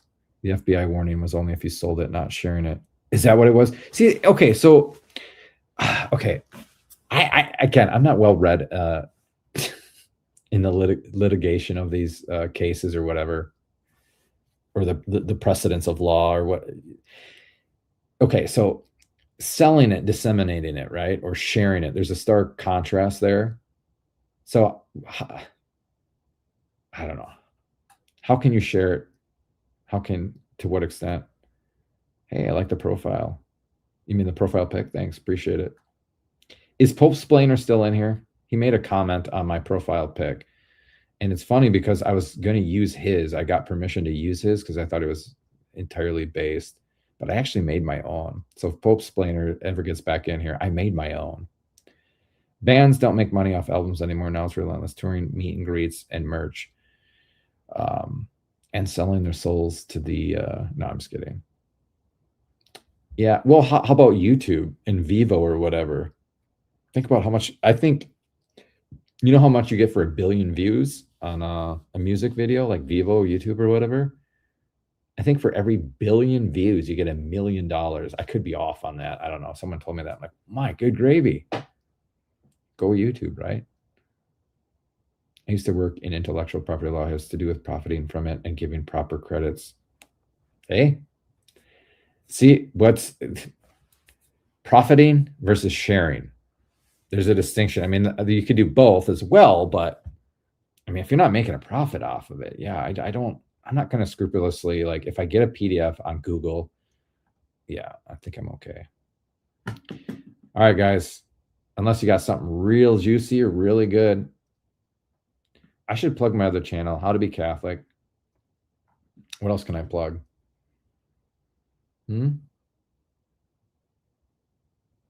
Anybody else? What's for late night snack? And then we should go. I'll stand for a little bit longer because, you know, who's in the background watching and not talking?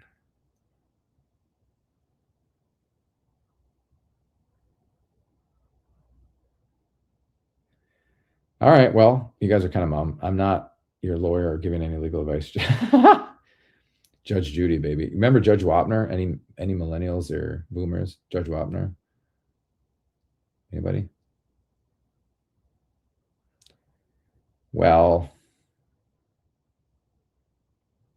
I think that's all she wrote.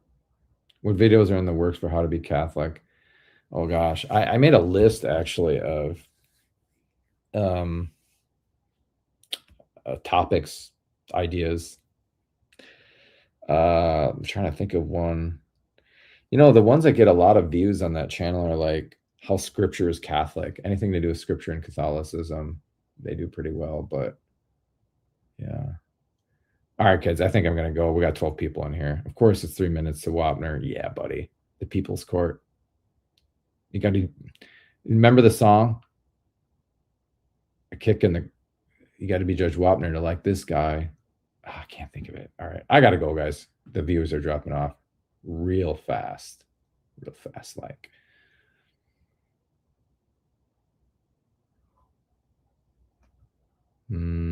There we go. No plugging like Momo Eric. What's Momo? Thank you for the $2. $3 rather. 4 gotta goes now. Well, stop talking to me. If we dip under 10, I'm out of here. We're at 11. Guys, I used to get over 100 viewers on my live streams frequently. That's back when I was doing reactions to like Ryan and other Protestants, but still. Good night, Terry. Don't let the bed bugs bite you in the face like they did me. Yeah, so there's that. 11 people in here. All right, yeah, we're out of here. It clicks the end button or sets the hose again. The best scene, okay, this will be the last thing I say. The best scene in What About Bob? The best, here, you know what? We're just going to, here. I don't care if I get, here, check it out. I'll pull it up. This is the best scene. Oh my gosh. You guys probably won't think it's funny, but I think it's hilarious. What about Bob? Get out of the car. It comes up in my search. It's right here. All right. Hold on just a second, and then I gotta go. Yeah, we'll say the prayers. Hold on. Oh, we got 15 people in here. Let's go, guys. What about Bob? Oh my gosh, this is just... I'm trying to think if I should play this one. We just got to figure out. Okay. So what about Bob with Bill Murray and Bill Dreyfuss? Or what's his name? Not Bill Dreyfuss. Richard Dreyfuss. Richard Dreyfuss, right? He was in Jaws, dude. Richard Dreyfuss. He was in Jaws. What about Bob? So Richard Dreyfuss is his psychologist.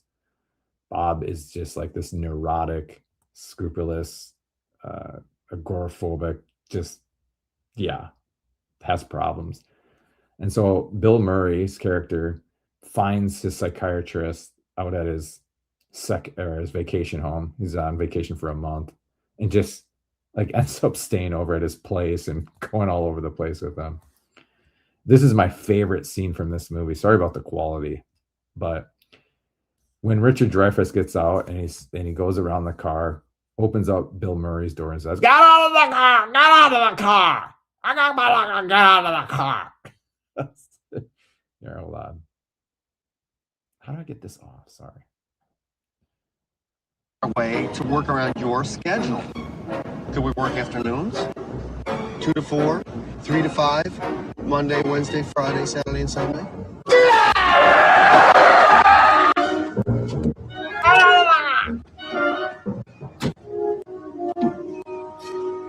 you'd rather work mornings?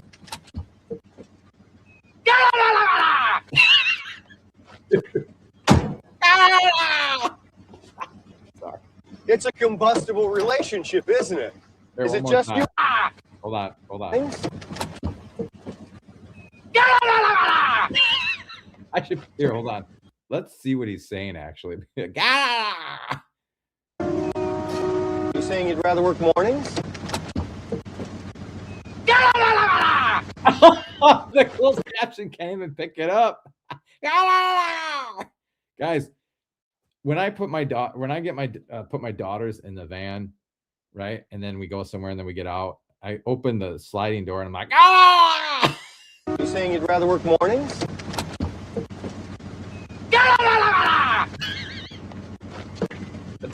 One more time. One more. What is he even saying? Oh, that's so good. I'm sorry, that's so good. The captain couldn't understand it. Excuse me, officer. Can you have him home by set? Right, right. Oh, that's so good. All right, guys. All right, let's pray for our boy, Catholic convert 82. Back in 82, I could throw a pigskin a quarter mile. Bet you guys didn't know that, huh? We'll say an Our Father, Hail Mary, and glory be for. I don't want to say your first name. Or are you okay with me saying your first name? No, they do not understand what I'm saying. Just the way it should be. RJ, my boy. We love RJ. RJ's a member. So is Catholic convert. Gosh, my members. If it weren't for my members, but where would I be? Where would I be? Okay, Clinton. Okay, we're going to pray for Clinton. And then after the stream, you guys should go watch What About Bob? Sober. All right, for Clinton and his family. All right. In the name of the Father, and of the Son, and the Holy Spirit. Amen.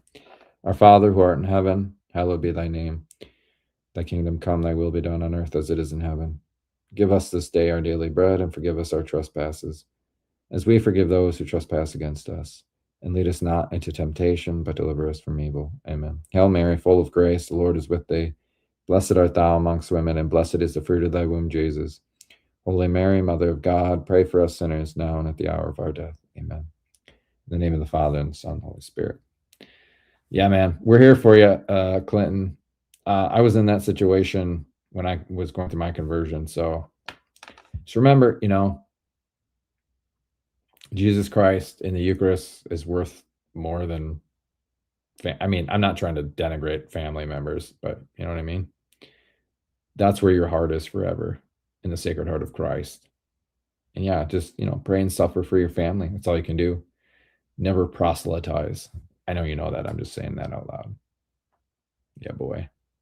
You're welcome. You're very welcome. One more time. One more time. Hold on.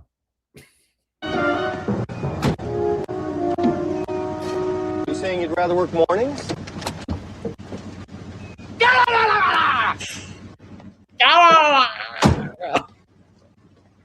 Okay, I'm out of here, guys. Yeah, have a really wonderful night. Kiss your kids goodnight. Spade and neuter your pets. And hey, yeah, pray for Austin. He's a good dude, and pray for me. We'll see you when we see you. Okay, guys. I do member streams quite often, so let's go. All right. God bless you. Praise be Jesus and Mary.